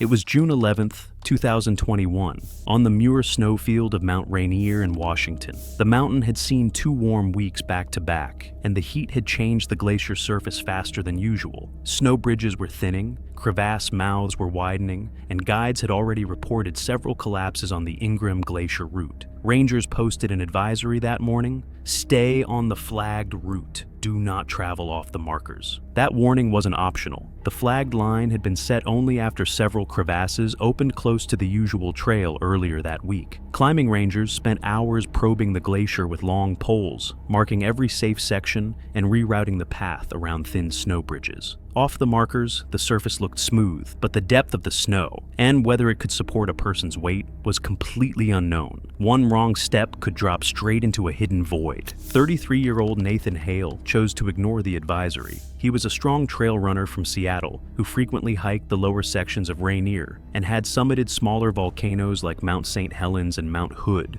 in stable, summer-like conditions. Online, he talked about wanting solo alpine missions without what he called red tape. Despite his confidence, this was his first time traveling on an active glacier above 8,000 feet. Friends later told investigators that he hoped reaching Camp Muir alone would feel more authentic. Around 9 a.m., a guided group saw Nathan standing at the edge of the flagged route with trekking poles and a small running vest. According to their guide, Nathan said he planned to cut straight across a flat snowfield to save time. The guide warned him that the unmarked zone was unsafe, explaining that several crevasses sat beneath a thin crust of new snow. Nathan nodded as if he understood, but then stepped off the marked path anyway. The group watched him jog lightly across the snowfield. At first, nothing looked wrong. The surface was smooth and white, with no obvious cracks. But guides familiar with the glacier knew the real danger wasn't what could be seen. It was what was buried underneath. By 9:20 a.m., Nathan was nearly 200 feet off the flagged route. The guided group continued upward but kept him in sight. They later reported that he slowed down as the snow became softer under his boots. His footprints deepened from shallow dents to knee-high holes in some places, a sign the underlying layer had weakened. Minutes later, the sound of a collapse echoed across the snowfield. Several climbers turned in time to see a plume of snow drop straight downward, not sideways. That vertical movement is typical of a snow bridge, giving way rather than an avalanche. Witnesses said the hole opened so quickly that they couldn't see Nathan react. One moment he was moving across the field, and the next, he disappeared into a sinking patch of white. Guides radioed the ranger station and moved toward the collapse zone while keeping their distance. Freshly fallen snow around a crevasse can hide secondary collapses, so they approached slowly, probing the ground with long poles. When they reached the edge, they found a narrow but deep crevasse, later measured at nearly 60 feet, hidden under a crust only a few inches thick. Nathan was visible about halfway down, wedged between two blue ice walls. He had fallen through the upper bridge, hit a ledge inside the crevasse, and continued downward. The position of his body in the debris suggested he fell almost vertically, with no chance to brace or slow himself. Climbing rangers arrived with ropes and anchors within 30 minutes. They built an anchor system and lowered a rescuer into the crevasse. The rescuer reached Nathan, checked for a pulse, and signaled back that he showed no signs of life. His injuries were consistent with a high-impact crevasse fall. When investigators mapped the collapse zone later that day, they confirmed that the snow bridge Nathan stepped on was one of the thinnest on the glacier. The flagged route had been placed specifically to avoid it. His footprints showed a straight shortcut across the weakest section. In the end, the cause of death was listed as traumatic injuries from a crevasse fall, an accident that occurred less than 20 feet from the safe, marked path. It was May 28, 2018, on the Avalanche Gulch route of Mount Shasta in Northern California. Late spring storms had been sweeping across the mountain all week, dropping fresh snow and sending winds over 40 miles per hour down the upper slopes. The Forest Service issued a temporary closure above Helen Lake, warning climbers not to continue past the camp due to unstable snow slabs and whiteout conditions, moving in after midday. However, for 29-year-old Derek Mills, the closure didn't matter. He lived in Sacramento and had a reputation among his hiking friends for doing fast-push climbs, solo attempts where he tried to reach a summit as quickly as possible with minimal gear. He had summited Shasta twice before, but always in summer when the route was well established, the snow was soft, and the weather was predictable. Early season conditions are nothing like that. Yet Derek viewed this attempt as a chance to get ahead of the crowds and film what he called real mountaineering footage for his outdoor channel. Co-workers later told investigators that he had been talking about the video for weeks. He arrived at the Bunny Flat trailhead before sunrise. A few cars were parked, but almost all belonged to climbers staying below the closure line. Two climbers preparing breakfast saw Derek walk up and begin gearing himself with light crampons, a single ice axe, and microspikes clipped to his pack. Gear meant for late spring or summer, not the mix of hard ice and fresh storm snow the mountain was carrying that morning. They pointed out the closure sign posted by the Forest Service and warned him that avalanche conditions above Helen Lake were unstable. According to their later statements to rangers, Derek barely reacted. He shrugged, tightened the straps on his pack, and continued toward the trail, as if the warning was a formality rather than a serious safety call. By mid-morning, the weather began to fade. Helen Lake, normally a busy camp, held only 2 parties that day. One of them saw Derek reach the area around 10:30 a.m. They reported that he stopped only briefly to drink water, then started climbing toward the steep chute that leads to the red banks. The wind had already begun blowing loose snow across the route in fast-moving streaks. The climbers at Helen Lake watched him move upward. At first, his pace looked steady, but as he gained elevation, the slope steepened and the snow changed texture. What had been firm crust lower down had turned into soft, wind-loaded slabs. Exactly the type of snow the closure warning had mentioned. Around 11:15 a.m., one of the climbers at camp heard a low rumble. Moments later, they saw loose snow sliding down a small gully near Derek. These were early signs of instability. According to their statement, they shouted for him to turn back, but the distance and wind made it unclear whether he heard them. By noon, the storm moved in earlier than expected. A solid wall of cloud dropped over the upper mountain, cutting visibility down to less than 50 feet in minutes. The wind picked up suddenly, carrying blowing snow that swept across the slope hard enough to wipe out Derek's tracks almost as soon as he made them. Climbers at Helen Lake later said the mountain went white in under 10 minutes. Derek, still pushing upward, was now climbing inside a complete whiteout with no visual reference for terrain or distance. At 12:32 p.m., the campers heard a deeper, heavier sound, something far more forceful than the small sloughs they'd seen earlier. One climber described it as a thud followed by a hollow rush, the kind of noise that makes experienced mountaineers stop talking. When the wind briefly shifted, clearing the air for just a moment, they saw it. A small but fast-moving avalanche track, carving down the exact gully Derek had been climbing. The path was narrow but long, running straight through the chute and continuing several hundred feet down slope. Derek was no longer visible. Rangers were alerted immediately. A rescue team left from the trailhead, carrying avalanche beacons, probes, and shovels, but the storm forced them to move slowly. The wind kept filling in their tracks, and the snow surface changed constantly under their feet. They checked the slope in short, cautious sections to avoid triggering additional slides. More than an hour passed before they finally reached the debris field above Helen Lake. There they found fresh avalanche debris spread across the gully, dense, compacted snow piled in uneven waves, the kind that forms when a slab breaks loose and gains speed before grinding to a stop. The debris field extended farther downslope than rescuers expected for a slide of its size, a sign that the snow had released with real force. As they began their search, one ranger spotted Derek's pack sticking out from beneath a drift, partially buried and frozen in place. His ice axe lay a few feet away, half covered in wind-blown snow, suggesting it had been torn from his grip during the slide. Rescuers worked methodically, probing across the debris in a tight grid. A few minutes later, a ranger's probe struck something solid beneath roughly 2 feet of compacted snow. They began digging carefully and uncovered Derek's body, positioned on his side as if he had been swept downhill before the snow settled around him. He showed no signs of life. Rangers later noted that the avalanche itself had been relatively small in volume, but still powerful enough to be fatal. It was the exact type of wind-loaded slab that Shasta is known for during spring storms, a thin layer of unstable snow sitting on top of a firmer base.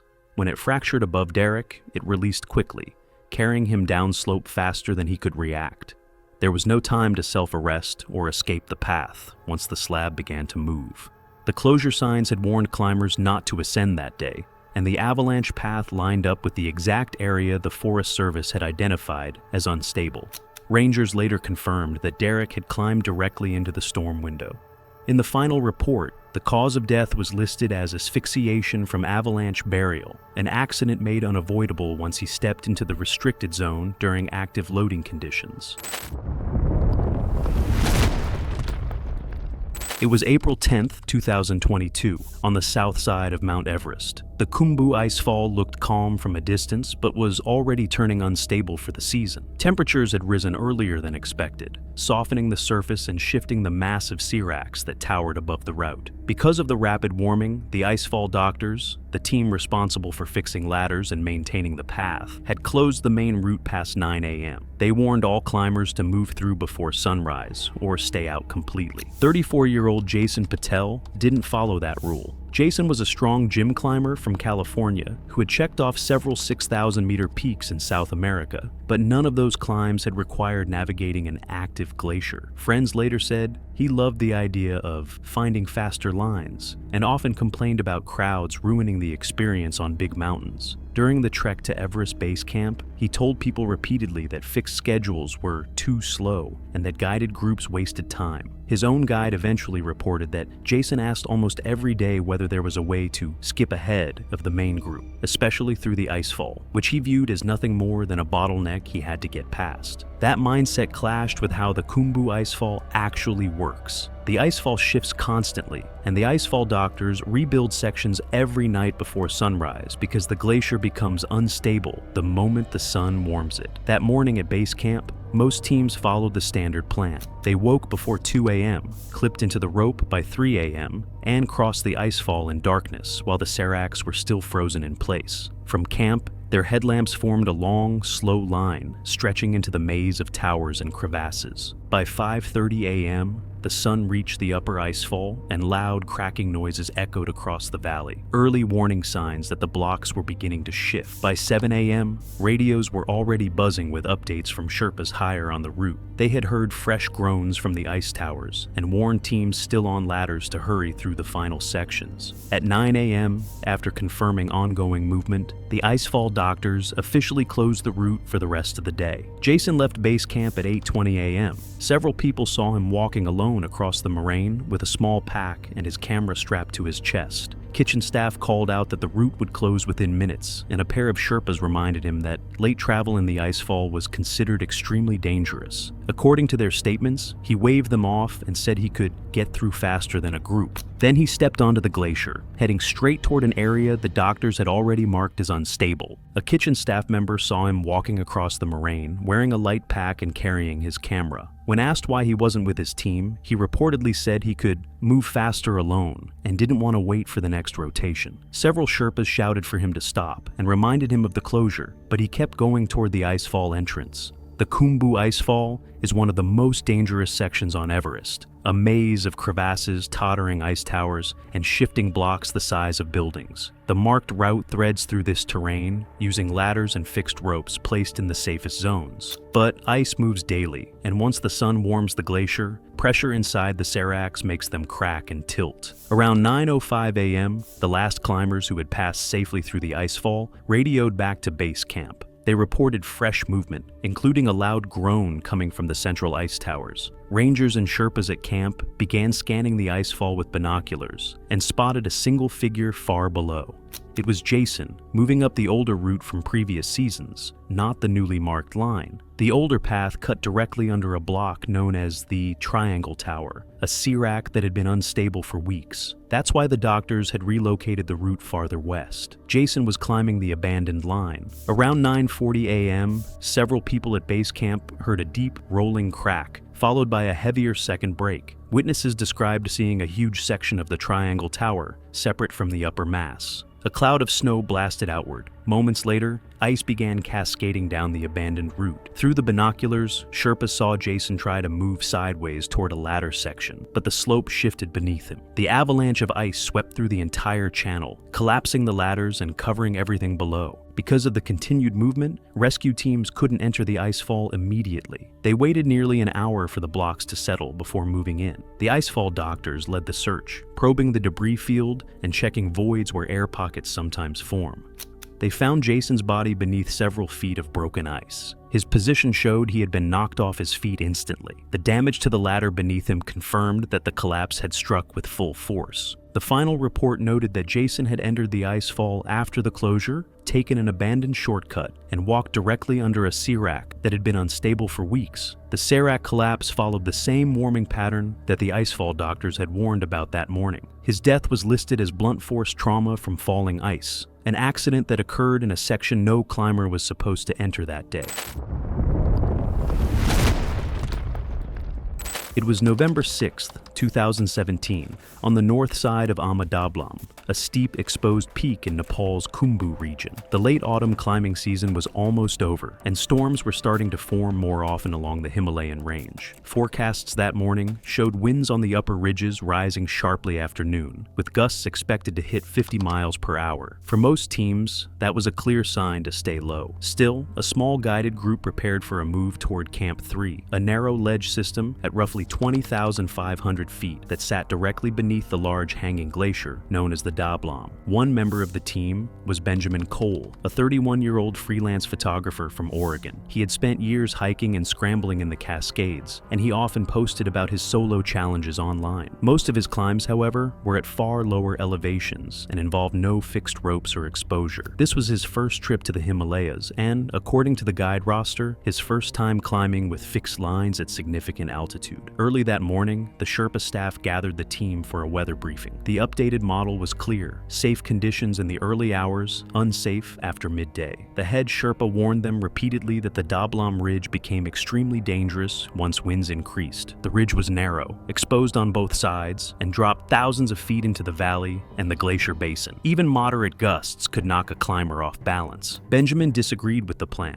He said the winds didn't look that bad and talked about wanting to get above the clouds to take photographs. According to later statements from the group, he believed the risk was exaggerated and insisted they had a small window if they moved quickly. When the head Sherpa refused to lead the team any higher, Benjamin unclipped from the group and continued upward alone toward the next anchor, ignoring calls for him to stay with the team. By late morning, the wind strengthened faster than predicted. Climbers resting at Camp 3 reported gusts that lifted loose snow into the air and blew it sideways across the ridge. Clouds formed and drifted quickly, making visibility change from clear to hazy within seconds. Benjamin, now well ahead of his team and moving alone, was on one of the most exposed parts of the climb. The traverse leading toward Camp 3 was narrow, with only a boot-width track etched into mixed rock and snow. A slip here meant falling thousands of feet. GPS data recovered from Benjamin's watch later showed his pace slowing significantly as conditions worsened. The Sherpa following behind him shouted warnings to turn around, but Benjamin was already more than 200 feet ahead by the time his voice carried across the ridge. Climbers who watched from the ledge below said they saw him leaning heavily into the gusts, testing each foothold with visible caution as the wind pushed him sideways. By early afternoon, conditions along the ridge had shifted from challenging to hazardous. Winds rose steadily, reaching speeds that made it difficult for even seasoned climbers to stay upright without leaning into their axes. Loose snow blew across the route in continuous sheets, reducing visibility and masking uneven sections of rock beneath the surface. The ridge itself narrowed as it approached Camp 3, leaving little margin for error. Climbers resting at the camp later said the ridge looked like it was shaking, not from actual movement, but from the way the wind pushed waves of snow across it. Several reported watching groups crouch or hold the rope with both hands whenever the gusts intensified. At 2:14 p.m., a particularly strong gust hit from the west. Witnesses saw Benjamin stagger as the wind pushed sideways across the ridge. He tried to stabilize himself, but the force knocked him off balance. He fell onto the snow and began sliding toward the exposed edge. His jumar, clipped to the fixed rope, caught for a moment, creating a brief jerk in his fall, but the angle of his slide and the intensity of the wind pulled it off the rope. Once detached, there was nothing to slow him. He accelerated down the slope, sliding several hundred feet into a narrow chute lined with rocks and hardened ice. Sherpas reached the base of the slope nearly 40 minutes later, moving slowly in the still dangerous wind. By the time they reached him, it was clear there was nothing that could be done. The fall had caused severe trauma, and the wind had already blown fresh snow across the slope, covering most signs of the slide. When his camera was recovered days later, its final images showed clouds rolling in from the west,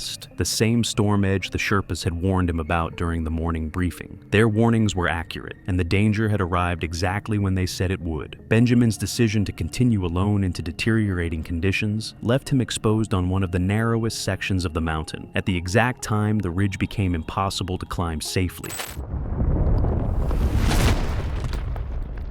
It was July 21st, 2016, on Peak Lenin, a 23,000-foot mountain on the border of Kyrgyzstan and Tajikistan. Although the peak is often marketed as one of the easier high mountains, experienced climbers know its reputation. Long glacier crossings, deep crevasses hidden just below the surface, and weather that shifts from calm to stormy in less than an hour. The week leading up to that day had brought several inches of new snow, burying cracks that were normally visible and turning the approach to Camp 2 into one of the most hazardous sections of the route.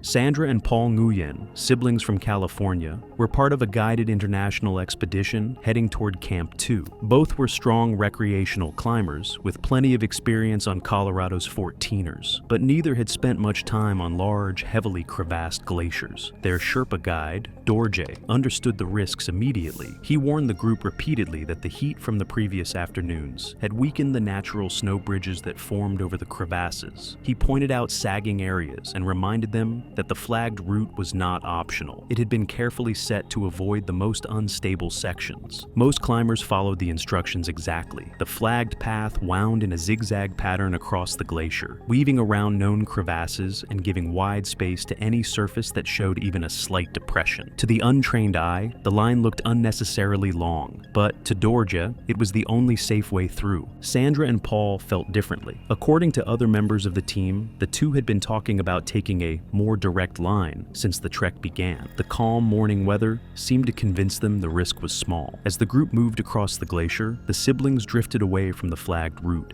angling toward Camp 2 on a straighter path. Their footprints veered off the marked trail within seconds. Dorje noticed right away. Climbers who were closer recalled hearing him call out sharply for them to return, but the siblings continued upward, apparently believing the surface was more stable than it looked. Sandra moved first, stepping lightly on the crusted snow. Her lighter weight allowed her to cross a weakened section without it collapsing. Paul followed a few paces behind, carrying slightly more weight and walking with longer strides. Meanwhile, the rest of the group continued to Camp 2. About 20 minutes after arriving, they heard shouting echo across the glacier. When they looked downslope, they saw Dorje kneeling at the edge of a large break in the snow. The collapsed snow bridge was fresh, its walls clean and vertical, the hollow sound of exposed ice carrying up the slope. Sandra was dangling inside the opening, suspended only by a rope that Dorje had anchored moments earlier. She appeared shaken but conscious, having been stopped by her crampons catching on an angled piece of ice. Paul was nowhere in sight. The crevasse beneath the broken bridge was later measured at nearly 80 feet deep. It had narrow, inward curving walls that made access difficult even for trained rescuers. Fresh snow from earlier in the week had created a thin, deceptive crust over the top, disguising the void beneath it. When Sandra crossed, the bridge held just long enough. When Paul stepped onto the same section, the weight distribution shifted, and the entire slab gave way beneath him. Rescue efforts began immediately. Dorje radioed Camp 2 for help, and teams of Sherpa and guides moved quickly across the glacier, carrying ropes, pulleys, snow pickets, and probes. The midday sun worked against them. The softening surface made it difficult to anchor equipment, and every movement had to be tested before weight was applied. Still, they managed to pull Sandra out safely. She had bruises and minor frost injuries from hanging against the cold ice wall, but she remained stable and alert. Reaching Paul proved far more difficult. Snow and ice that had collapsed with him had buried him deep within the crevasse. Rescuers worked until evening, anchoring ropes and lowering probes, but the unstable walls forced them to stop before nightfall. They returned early the next morning, when the overnight cold had refrozen the debris enough to work safely. After several hours of digging and probing, they located Paul buried beneath compacted snow. He showed no signs of life. The medical notes recorded injuries consistent with a long, vertical fall into a confined space. When the investigation concluded, the findings were straightforward. The flagged route had been positioned exactly where the glacier was most stable, avoiding the crevasse system buried beneath the newer snow. Probing and mapping showed the siblings had walked directly onto the weakest point of the bridge, a thin, sun-softened crust stretched over an opening nearly 80 feet deep. Sandra survived because she fell onto a side ledge and became wedged between the ice walls. Paul, heavier and only a few steps behind her, broke through the center of the bridge and dropped into the deepest part of the crevasse. His injuries were consistent with a high-impact fall onto hard blue ice. In the end, the shortcut they chose wasn't just off-route. It placed them on the only section fragile enough to give way, and it became the gap that cost Paul his life. It was May 23, 2019, on the north side of Mount Everest, a day that would later be remembered as one of the most crowded summit pushes of the entire season. A narrow 2-day weather window had forced dozens of expeditions onto the same schedule, and the North Ridge camps were filled beyond capacity. At Camp 3, perched at roughly 27,000 feet, Sherpa teams worked non-stop through the morning. They hauled oxygen bottles between tents, checked regulators, and repeated the same warnings to every group. Make sure your system works now, because no one can fix it higher up. Among the climbers preparing to ascend was 42-year-old Martin Kovacs from Hungary. He had climbed several notable peaks in the Andes and the Caucasus, and had completed one previous 7,000-meter expedition. Everest, however, was his first attempt above 8,000 meters. According to the expedition logs, Martin was confident, prepared, and proud of the conditioning routine he had followed before the trip. Several guides later noted that he frequently pointed out how easily he acclimatized and how well he handled altitude compared to others. But Everest's north side is unforgiving. Every small problem is magnified once climbers move into the death zone. That morning, as Sherpas checked the team's oxygen systems, one of them noticed that Martin's regulator was releasing air unevenly. The flow would sputter, pause, then resume.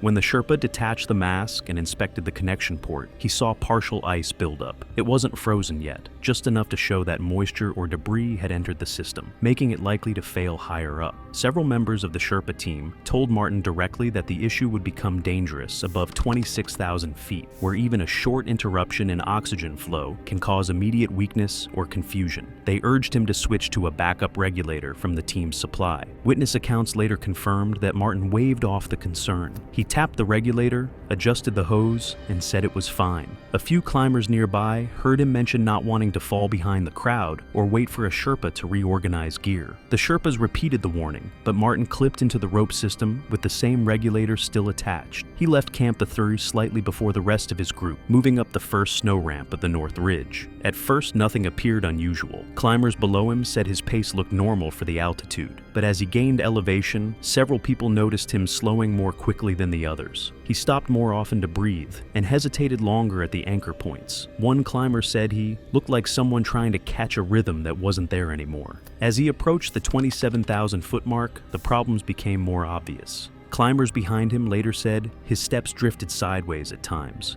as if he couldn't stay centered on the track. When he tried to move his Jumar upward on the fixed rope, his hand missed the rope more than once. Two Sherpas shouted for him to stop and descend a few feet so they could check the regulator again. But Martin kept climbing toward the next rocky outcrop. A few minutes later, he collapsed. Witnesses described the moment clearly. Martin remained clipped to the fixed rope, but his legs buckled beneath him and he slumped sideways across the line. The climbers behind him were forced to stop abruptly. When the Sherpas reached him, they checked the regulator and confirmed that it had frozen fully. No air was passing through. His mask was still sealed, but without oxygen, his breathing had already stopped. They secured him to a nearby anchor with extra slings so he wouldn't slide off the ridge. Several climbers stepped off the main line onto narrow snow shelves, while the Sherpas worked around him, trying to create enough space to assess the situation. They attempted to warm the regulator with their hands, checked for a pulse, and tried to steady his breathing, but at nearly 28,000 feet, where the air is thin, the temperature hovered near minus 30 degrees Fahrenheit, and gusts pushed constantly across the ridge. Nothing changed. Within minutes, it was clear he was unresponsive. With dozens of climbers backed up on the fixed rope, the Sherpas eventually had to move him a few feet off the main line to keep the route from becoming completely blocked. Those who passed later described the scene quietly. Martin clipped to the anchor, unmoving, the frozen regulator still locked against his mask, while the long line of summit climbers threaded slowly around him in the narrow space. Martin was pronounced dead on the ridge shortly afterward. The official report listed hypoxia caused by oxygen system failure as the immediate cause of death. The same blockage the Sherpas had noticed at Camp 3 had frozen solid in the colder, higher terrain, leaving him without oxygen in a place where even a brief interruption can be fatal. For everyone who witnessed it, the lesson was unmistakable. At extreme altitude, a single ignored warning can become a final mistake.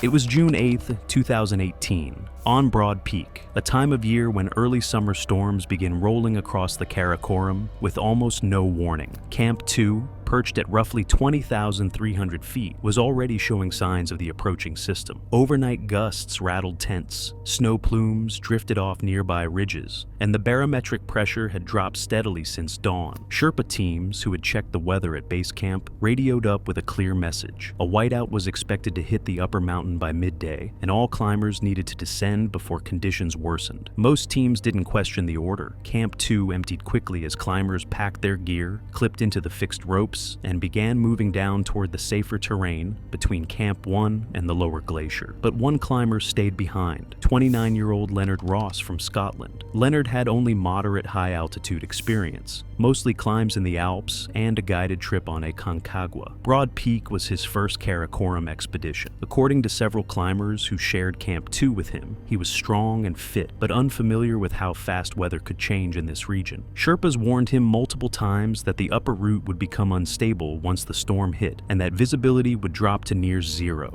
As they finished packing up camp, two Sherpas told the rest of the team that Leonard planned to climb higher despite the warning. Several climbers recalled him pointing toward the route above Camp 2 earlier that morning, saying the clouds didn't look that bad, but the Sherpas had already seen the signs: the wind shift, the rising humidity, the faint halo forming around the sun, indicators that conditions would deteriorate quickly. They repeated the instruction. All climbers were to descend to Camp 1. By late morning, nearly every tent at Camp 2 had been cleared out. Climbers clipped into the fixed lines and headed down toward Camp 1, following the Sherpa warnings as the sky thickened with incoming weather. Leonard stayed behind, the only climber still preparing to go higher. Around 11 a.m., the first heavy cloud band rolled over the summit ridge. The change was immediate. Visibility dropped so fast that climbers farther down the route described it as a curtain falling over the mountain. Fine, grainy snow began blowing sideways across the slope, carried by winds that were now gusting hard enough to shake tent walls. People descending later told investigators they felt the shift under their feet. The surface snow softened, and the fixed ropes began to ice over within minutes, making even basic movement slower and more careful. Around noon, the storm hit earlier and harder than the forecast had predicted. Full whiteout conditions swept across the upper mountain. The horizon vanished. Climbers still packing up at Camp 2 reported that the wind-driven spindrift erased boot tracks almost immediately, leaving the slope blank and unmarked. One climber, who had not yet stepped out of his tent, later recalled hearing the metallic scrape of crampons cutting across hardened snow somewhere above camp. He couldn't see more than a few feet in front of him, but the rhythm was unmistakable. A single climber moving alone across the upper snowfield. Based on timing and direction, that sound was almost certainly Leonard. No one saw him again. As the storm intensified, the upper mountain became completely inaccessible. The wind filled the air with blowing snow that formed small drifts even in the middle of fixed ladder platforms. The Sherpa team at Camp I watched the whiteout swallow the ridge and knew they couldn't move upwards safely. Any search attempt in those conditions risked triggering avalanches on the convex roll of terrain above Camp 2. That section was already notorious for wind-loaded slabs after storms, and now fresh snow was piling onto an unstable base. The Sherpas waited out the storm at Camp 1, listening to the wind hammer against the tents and sweep loose snow across the upper slopes. Every few minutes, the mountain gave off deep, muffled thumps, signs of new snow settling or small slabs breaking loose higher up. They knew what those sounds meant. With each hour of loading, the avalanche hazard climbed, turning the terrain above Camp 2 into a place where even a single step could trigger a slide. There was no safe way to move until the storm eased. All they could do was monitor conditions and prepare to ascend the moment the weather gave them an opening. It wasn't until late afternoon that the storm began to weaken. The wind dropped slightly, and the blowing snow thinned enough to reveal faint outlines of the ridges above. By early evening, visibility had improved, to the point where the Sherpa team felt they could move. They clipped into the fixed rope and began climbing back toward Camp 2, testing each section of snow before committing their weight. The slope was still unstable, coated in new powder that shifted under their crampons. Just above Camp 2, they saw it, a fresh debris field scattered across the gully. The slide hadn't been large, but the snow was dense and compacted, the kind produced by a wind-loaded slab breaking loose. The fracture line at the top was clean and sharp, stretching across the rollover where the slope steepened. It was exactly the kind of feature the Sherpas had warned about earlier that morning. In the churned-up snow leading toward the crown of the slide, they found clear boot tracks, Leonard's tracks. They led straight into the start zone, ending where the slab had released. From there, The snow told the rest of the story: a sudden break, a fast-moving flow, and no chance for anyone caught inside to escape. The Sherpas searched until nightfall, probing the debris in wide grids, but fading light and rising wind forced them back to Camp 2. Overnight, the snow refroze, creating a firmer surface to work on. After several hours of probing and shoveling through the hardened slab, they found Leonard beneath compacted snow. He showed no signs of life. The investigation later confirmed what the rescuers already suspected. The slab had released exactly when and where the Sherpas warned it would. Leonard's tracks led straight into the start zone of a storm-loaded slope, terrain no one should have been on after the advisory.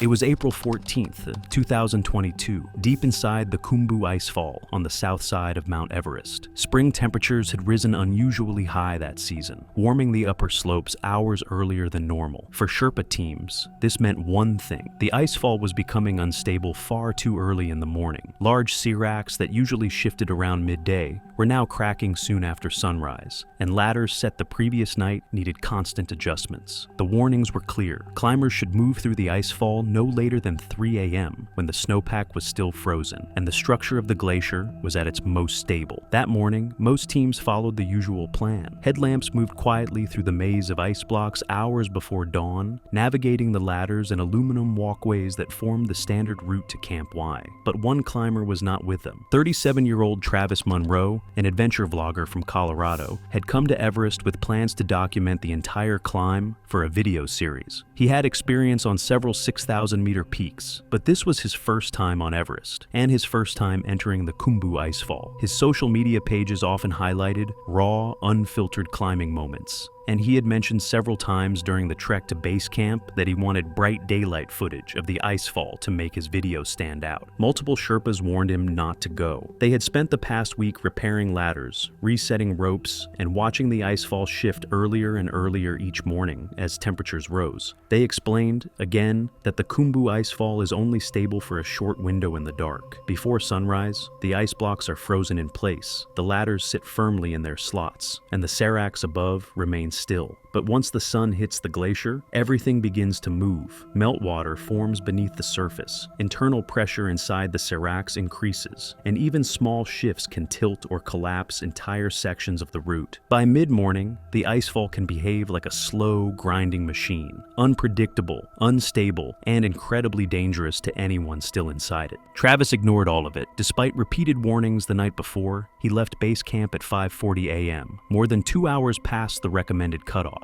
Several people saw him walking across the moraine toward the icefall entrance with his camera already mounted to his helmet. One cook from a nearby team later said he initially thought Travis was just filming the glacier from a safe distance, until he watched him step onto the marked route. 2 Sherpas from his own expedition immediately called after him. They reminded him that the icefall doctors had declared the route closed after 9 a.m. due to warming, and that anyone entering this late risked being caught under moving ice. According to witnesses, Travis barely slowed. He told them he moved faster alone and wanted daytime footage of the ladders for the video. One of the Sherpas walked partway toward him and tried again to stop him. He pointed up at the upper icefall, where the first sunlight had already reached the seracs. The blue faces of the towers were glowing, an early sign that the ice was warming and beginning to shift. The Sherpa told him plainly that climbing now was unsafe. Travis kept going. He stepped past the last warning shout, clipped into the first fixed rope, and headed upward, into a section of the mountain that every Sherpa present knew was already beginning to move. By 6:10 a.m., he had reached the third ladder crossing, an exposed aluminum span laid across a deep crevasse. At that time each morning, the upper icefall begins to shift as the first direct sunlight hits the hanging seracs. Climbers at base camp later reported hearing a deep, hollow cracking noise roll across the glacier. Those familiar with the mountain recognized it immediately, the sound of a serac fracturing. Minutes later, a Sherpa position lower on the route saw the event unfold. A massive block of ice calved from the serac above the central chute. The initial break sent a shockwave of compressed air down the slope, followed by falling ice chunks and powder snow. The ladder Travis was standing on twisted under the force of the air blast. According to the Sherpa's account, the entire ladder and the climber on it disappeared into a cloud of debris. Within seconds, a cascade of ice blocks slid into the chute, burying nearly 200 feet of the route. Because the icefall was still shifting, Sherpa teams couldn't rush in.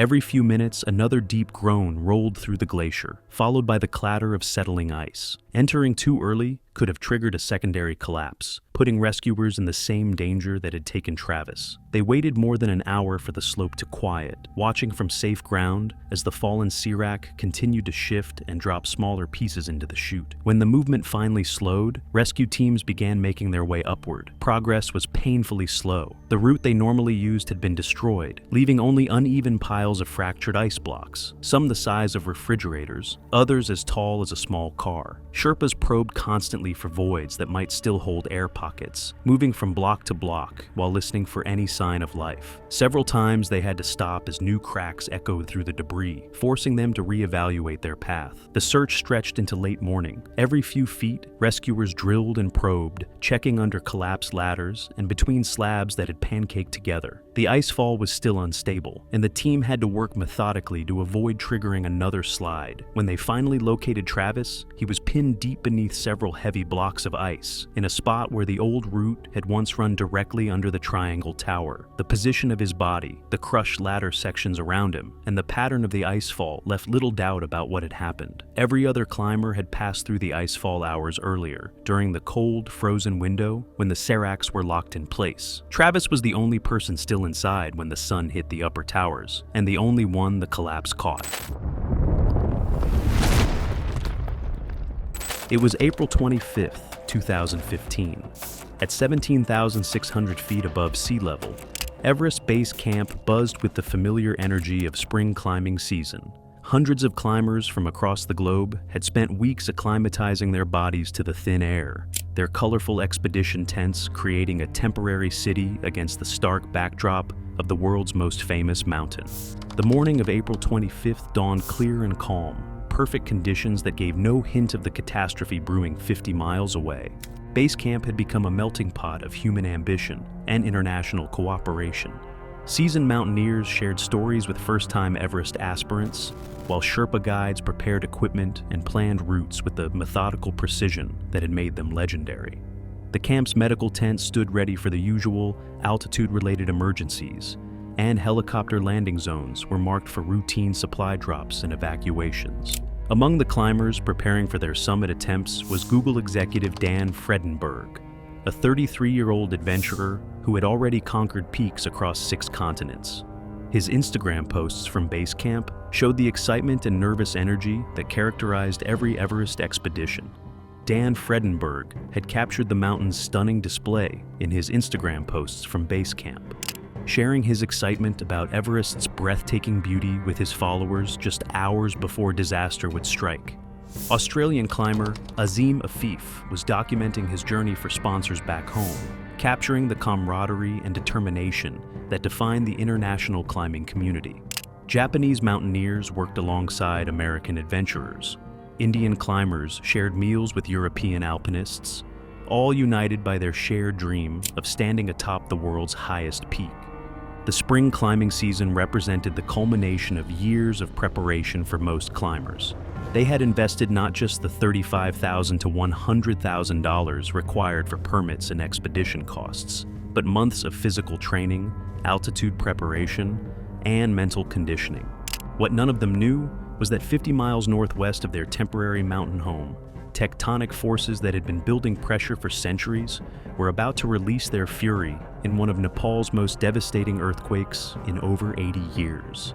The Himalayan region sits atop one of the world's most active seismic zones, where the Indian tectonic plate continues its relentless collision with the Eurasian plate. The same geological forces that created these towering peaks millions of years ago. This ongoing collision occurs at a rate of about 2 inches per year, creating immense pressure that periodically releases in catastrophic earthquakes. But how do you prepare for a disaster that no one sees coming? At 11:56 a.m. local time, as climbers went about their morning routines, some preparing gear, others resting in their tents, many simply enjoying the rare perfect weather, the earth beneath Nepal began to move with devastating force. The initial tremor felt like a truck passing by, nothing unusual for a region where minor earthquakes occur regularly. But within seconds, the gentle vibration transformed into violent shaking that sent climbers stumbling from their tents, confusion written across their faces as they struggled to maintain balance on the unstable ground. Survivor Azim Afif would later describe how the entire mountain seemed to come alive beneath them. What began as a gentle tremor, the kind they'd grown accustomed to in this seismically active region, quickly escalated into something far more sinister. The ground bucked and rolled with increasing violence, sending tents collapsing and climbers scrambling in panic. Then came the sound that would haunt survivors forever. A thunderous roar like a freight train bearing down on them at impossible speed. The 7.8 magnitude earthquake was so powerful, it moved Mount Everest itself 1.2 inches southwest and reduced the mountain's height by approximately 1 inch. But the climbers at base camp had no time to contemplate these geological measurements. They were about to face a more immediate and deadly consequence of the Earth's movement. The earthquake triggered a massive avalanche from Pumori, a 23,000-foot peak that loomed over base camp like a sleeping giant.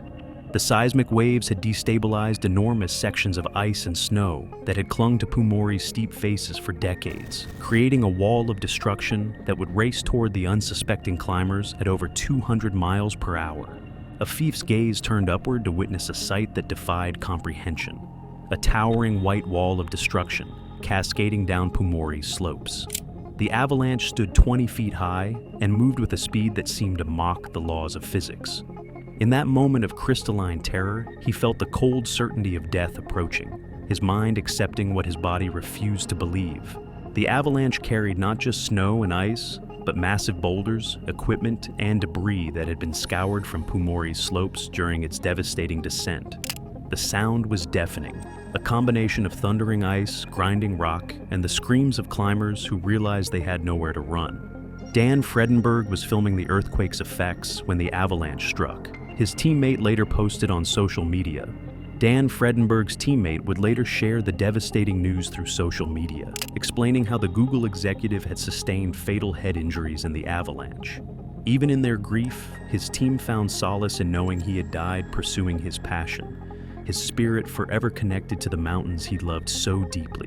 The avalanche hit base camp with the force of a natural disaster movie, but this was horrifyingly real. Tents that had withstood Himalayan storms for weeks were flattened in seconds.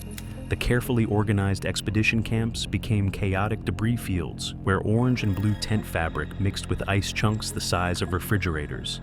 Climbers who had spent months preparing for the technical challenges of Everest's upper reaches found themselves buried under tons of snow and debris, fighting for their lives in what should have been the safest part of their expedition. Some were completely buried and had to be dug out by teammates. Others were thrown hundreds of feet by the avalanche's impact. The medical tent, the one facility that could have provided crucial emergency care, was among the first structures destroyed. Dr. Rachel Tullett, a British physician volunteering at base camp, found herself treating critically injured patients in the open air with whatever supplies she could salvage from the wreckage. Dr. Rachel Tullett found herself facing a medical nightmare that no amount of preparation could have anticipated. The British physician worked frantically to treat critically injured patients on the open glacier, dealing with head trauma, fractures, and internal bleeding using whatever supplies she could salvage from the wreckage. Helicopters that might have provided rapid evacuation were grounded initially due to continuing aftershocks and unstable weather conditions. The pilots who eventually braved the dangerous conditions to reach base camp described a scene of utter devastation. What had been an organized climbing community was now a disaster zone where survivors wandered in shock among the debris. The final toll was devastating. 22 people killed and 61 injured, making April the 25th, 2015, the deadliest single day in Mount Everest's climbing history. The victims included climbers from Nepal, India, Australia, Japan, and the United States. A tragic reminder that the mountains make no distinctions based on nationality, experience, or preparation. For the second consecutive year, the entire Everest climbing season was canceled. The 2014 season had already been called off due to an avalanche in the Khumbu icefall that killed 16 Sherpa guides, and now 2015 would join that grim record. The economic impact on Nepal's climbing industry was catastrophic, with millions of dollars in lost revenue affecting not just expedition companies, but the entire network of guides, porters, and support staff who depend on climbing tourism. The earthquake's effects extended far beyond base camp. The disaster killed nearly 9,000 people across Nepal and triggered avalanches throughout the Himalayas. Ancient temples in Kathmandu crumbled. Villages were buried under landslides, and the entire nation struggled to cope with the scale of destruction. Families of the Everest victims faced the additional trauma of recovering bodies from one of the world's most remote locations. Some remains were never found, buried permanently under the avalanche debris that had transformed base camp into a frozen graveyard. But 19 years earlier, another tragedy had already established the template for Everest's most heartbreaking disasters, through a single decision made by the world's most trusted Everest guide. It was May 10, 1996, when 35-year-old Rob Hall made a decision that would end the career of the world's most successful Everest guide, choosing to stay with a struggling client in Everest's death zone rather than follow his own life-saving rules. A choice that would cost him everything but cement his place as mountaineering's most noble tragedy. Born in Christchurch, New Zealand in 1961, Rob Hall had risen from a passionate young climber to become the most trusted name in high-altitude guiding, holding a perfect safety record that seemed impossible in an environment where death lurked behind every decision. Standing at 5 feet 10 inches with the lean build of a lifelong mountaineer, Hall possessed the rare combination of technical expertise, leadership ability, and moral conviction that define the greatest high-altitude guides. Known throughout the international climbing community for his calm demeanor under pressure and his absolute adherence to safety protocols, his personality reflected the methodical approach that had kept 39 clients alive on the world's most dangerous peak. Hall's reputation was built on conservative decision-making, meticulous preparation, and absolute adherence to predetermined safety protocols that treated every decision as potentially fatal. Rob Hall's guiding achievements defied the statistical realities of Everest mountaineering and established new standards for commercial expedition safety. By 1996, he had successfully guided 39 clients to Mount Everest's summit without losing a single life, a record that represented not just exceptional skill, but an almost supernatural ability to make life or death decisions in the world's most unforgiving environment. His company, Adventure Consultants, charged $65,000 per client, a premium price that reflected Hall's uncompromising commitment to safety and his methodical approach to high-altitude guiding. To put this in perspective, most commercial operators charge $35,000 to $45,000 for Everest expeditions. But Hall's clients paid extra for something invaluable: the highest probability of both reaching the summit and returning home alive.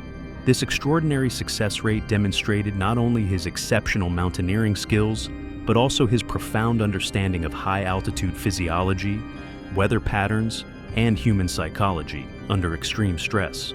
Hall had developed a systematic approach to Everest guiding that treated every weather window as temporary, and every client as someone's beloved family member who must return home safely. But why would a guide with such an impeccable safety record break his own life-saving rules for a single client? Mount Everest, known as Sagarmatha in Nepali and Chomolungma in Tibetan, had become Rob Hall's office by 1996. Standing at 29,032 feet above sea level, Everest represents the ultimate test of human endurance and judgment, with a death rate that had claimed approximately 150 lives by the mid-1990s. The mountain's extreme altitude, unpredictable weather, and technical climbing challenges create an environment where even minor mistakes cascade into fatal consequences. Hall knew every wind pattern, every weather system, and every technical challenge that characterized Everest's deadly personality throughout the climbing seasons. His intimate familiarity with the mountain's moods and dangers made him the most sought-after guide in the international mountaineering community. Expedition members paid premium rates not just for his technical skills, but for his judgment, the ability to make split-second decisions that meant the difference between triumph and tragedy. The death zone above 26,000 feet, where Hall would make his final stand, represents one of the most hostile environments on Earth.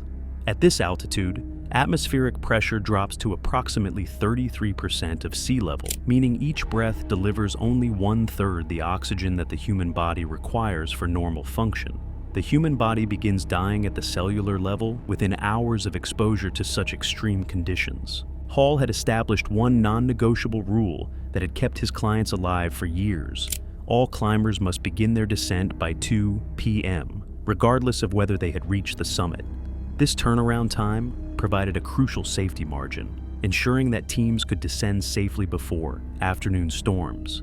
And darkness made the mountain exponentially more dangerous. The rule was based on years of experience and statistical analysis of successful versus fatal summit attempts. May 10, 1996 dawned clear and cold on Everest, with conditions that appeared perfect for summit attempts.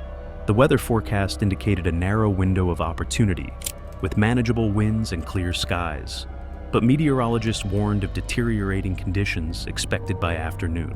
Hall was leading 8 clients up Everest as part of a crowded summit day that would see multiple commercial teams attempting the top simultaneously.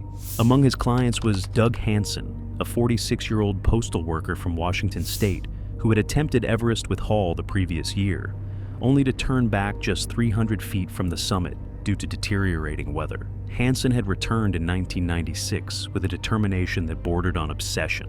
This would be his last chance at Everest, and he was willing to risk everything for those final steps to the top. Hansen represented the changing demographics of Everest climbing in the 1990s. Unlike the elite mountaineers who had dominated Everest attempts in previous decades, Hansen was an ordinary working-class American who had saved for years to afford the expedition costs. His dream of standing atop the world's highest peak represented something deeper than personal achievement.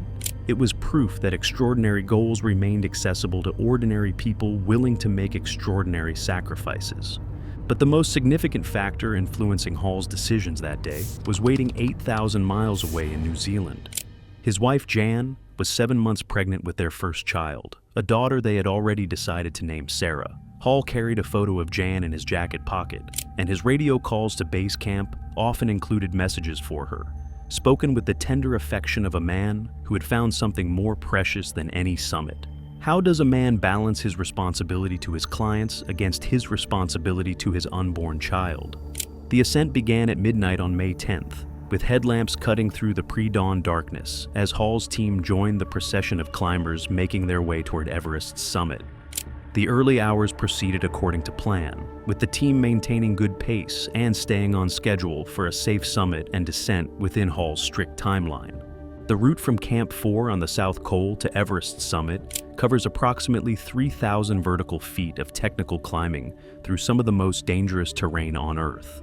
Climbers must navigate the exposed southeast ridge, where hurricane-force winds can knock them off the mountain, cross the treacherous Cornice Traverse, where a single misstep means a 10,000-foot fall, and overcome the Hillary Steps technical rock climbing at extreme altitude. But as the morning progressed, it became clear that Doug Hansen was struggling more than anticipated. The postal worker's determination was admirable, but his body was failing to cope with the extreme altitude and physical demands of summit day. Each step became a monumental effort, and his pace slowed dramatically as the team approached the Hillary Step. The physiological challenges Hansen faced were staggering. At 28,000 feet, his body was operating on less than 1/3 the oxygen available at sea level. His heart rate would have been elevated to dangerous levels, his cognitive function impaired by hypoxia, and his muscles starved of the oxygen necessary for sustained effort. Every step required tremendous willpower to overcome his body's desperate signals to stop and descend. By 1 p.m., with just 1 hour remaining before Hall's mandatory turnaround time, Hansen was still 300 feet below the summit, the same spot where he had been forced to turn back the previous year. The cruel irony was not lost on anyone. Hansen had returned to Everest specifically to overcome this exact failure, and now he faced the same heartbreaking decision. But this time, Rob Hall made a choice that went against every principle that had defined his guiding career. Instead of enforcing his 2 p.m. turnaround time, the rule that had saved countless lives over the years, he decided to wait for Hansen, allowing his struggling client to continue toward the summit despite the rapidly deteriorating conditions and the approaching afternoon storm system. Hall's radio transmission to base camp carried a dangerous determination his support team had never heard before. His unwavering resolve to see Doug Hansen reach the summit sent immediate ripples of concern through his experienced team, who recognized the deadly implications of abandoning their sacred turnaround time. The decision represented a fundamental shift in Hall's risk assessment. For the first time in his guiding career, he was allowing emotional factors to override his systematic safety protocols. His personal investment in Hansen's success, combined with the postal workers' desperate determination, created a perfect storm of poor judgment in the world's most unforgiving environment. At 4 p.m., 2 hours past the safe turnaround time, Hall and Hansen finally reached Everest's summit. For a brief moment, the postal worker's dream was realized as he stood atop the world's highest point, his tears freezing instantly in the brutal cold. Hall took photographs and radioed the success to base camp, but both men knew they were now in mortal danger. The summit of Mount Everest, at 29,032 feet, offers no sanctuary for celebration. The peak itself is roughly the size of a dining room table, with precipitous drops on all sides and winds that can exceed 100 miles per hour without warning. Most successful climbers spend less than 15 minutes on the summit due to the extreme danger of prolonged exposure to the death zone. The descent began immediately, but Hansen's exhaustion had reached critical levels. The effort required to reach the summit had depleted his remaining energy reserves, and he began to collapse repeatedly as they attempted to navigate back down the Hillary step.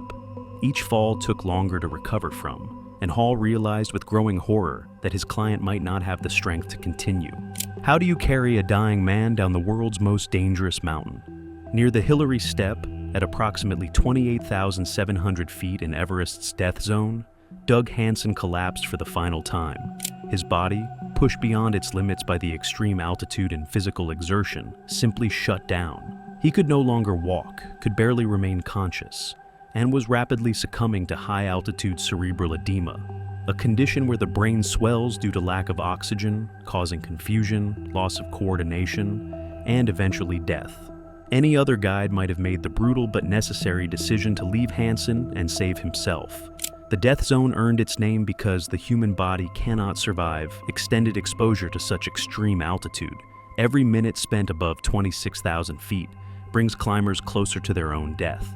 Rescue at this altitude is virtually impossible, and attempting to carry an incapacitated climber down Everest's technical terrain would likely result in both deaths. But Rob Hall couldn't abandon his client. The same sense of responsibility that had made him the world's most trusted Everest guide now sealed his fate. He stayed with Hansen as the storm that had been building all afternoon finally unleashed its fury, trapping both men in a blizzard with winds exceeding 70 miles per hour and temperatures plummeting to minus 40 degrees Fahrenheit. Hall's radio communications became increasingly desperate as hypothermia began to affect his judgment and speech. His support team at base camp could hear the deterioration in his voice as he reported Hansen's condition and their increasingly hopeless situation. The man who had guided 39 clients safely down from this exact location was now trapped in the very environment he had mastered. What do you say to your pregnant wife when you know you're going to die? The most heartbreaking moment came when Hall's team managed to patch a radio call through to his pregnant wife, Jan, in New Zealand. Knowing he was likely going to die, Hall wanted to say goodbye to the woman he loved and the daughter he would never meet. The radio connection, crackling with static across 8,000 miles, carried the final conversation between a dying hero and the family he was leaving behind. When the radio connection finally crackled to life across 8,000 miles, Hall's voice carried all the tenderness of a man saying goodbye to everything he held dear. Despite his desperate situation, his thoughts turned to Jan's comfort and safety back home in New Zealand. Her loving response couldn't hide the heartbreak of losing her husband, while Hall's final words carried a lifetime of devotion, compressed into an impossible goodbye. His voice growing weaker, but his love remaining strong until the very end. Doug Hansen died first, likely from cerebral edema and complete exhaustion. Hall survived through the night, but when rescue teams finally reached his location the next morning, they found him sitting upright, frozen in place, still watching over his client's body even in death. The guide who had brought 39 clients safely down from Everest's summit couldn't bring himself to abandon the 40th, even when that decision meant leaving behind a pregnant wife and an unborn daughter. 3 months after Hall's death, his daughter Sarah was born, a bittersweet reminder of the life he had given up to stay with his client. Jan Hall raised Sarah as a single mother, often sharing stories of her father's integrity and the principles that had both defined his career and ultimately cost him his life. The guide who had brought 39 clients safely down from Everest's summit couldn't bring himself to abandon the 40th, even when that decision meant leaving behind a pregnant wife and an unborn daughter. In the death zone, where survival depends on ruthless self-preservation, Rob Hall chose love and loyalty over life itself. Thanks for watching. Want to watch more? Click on your screen now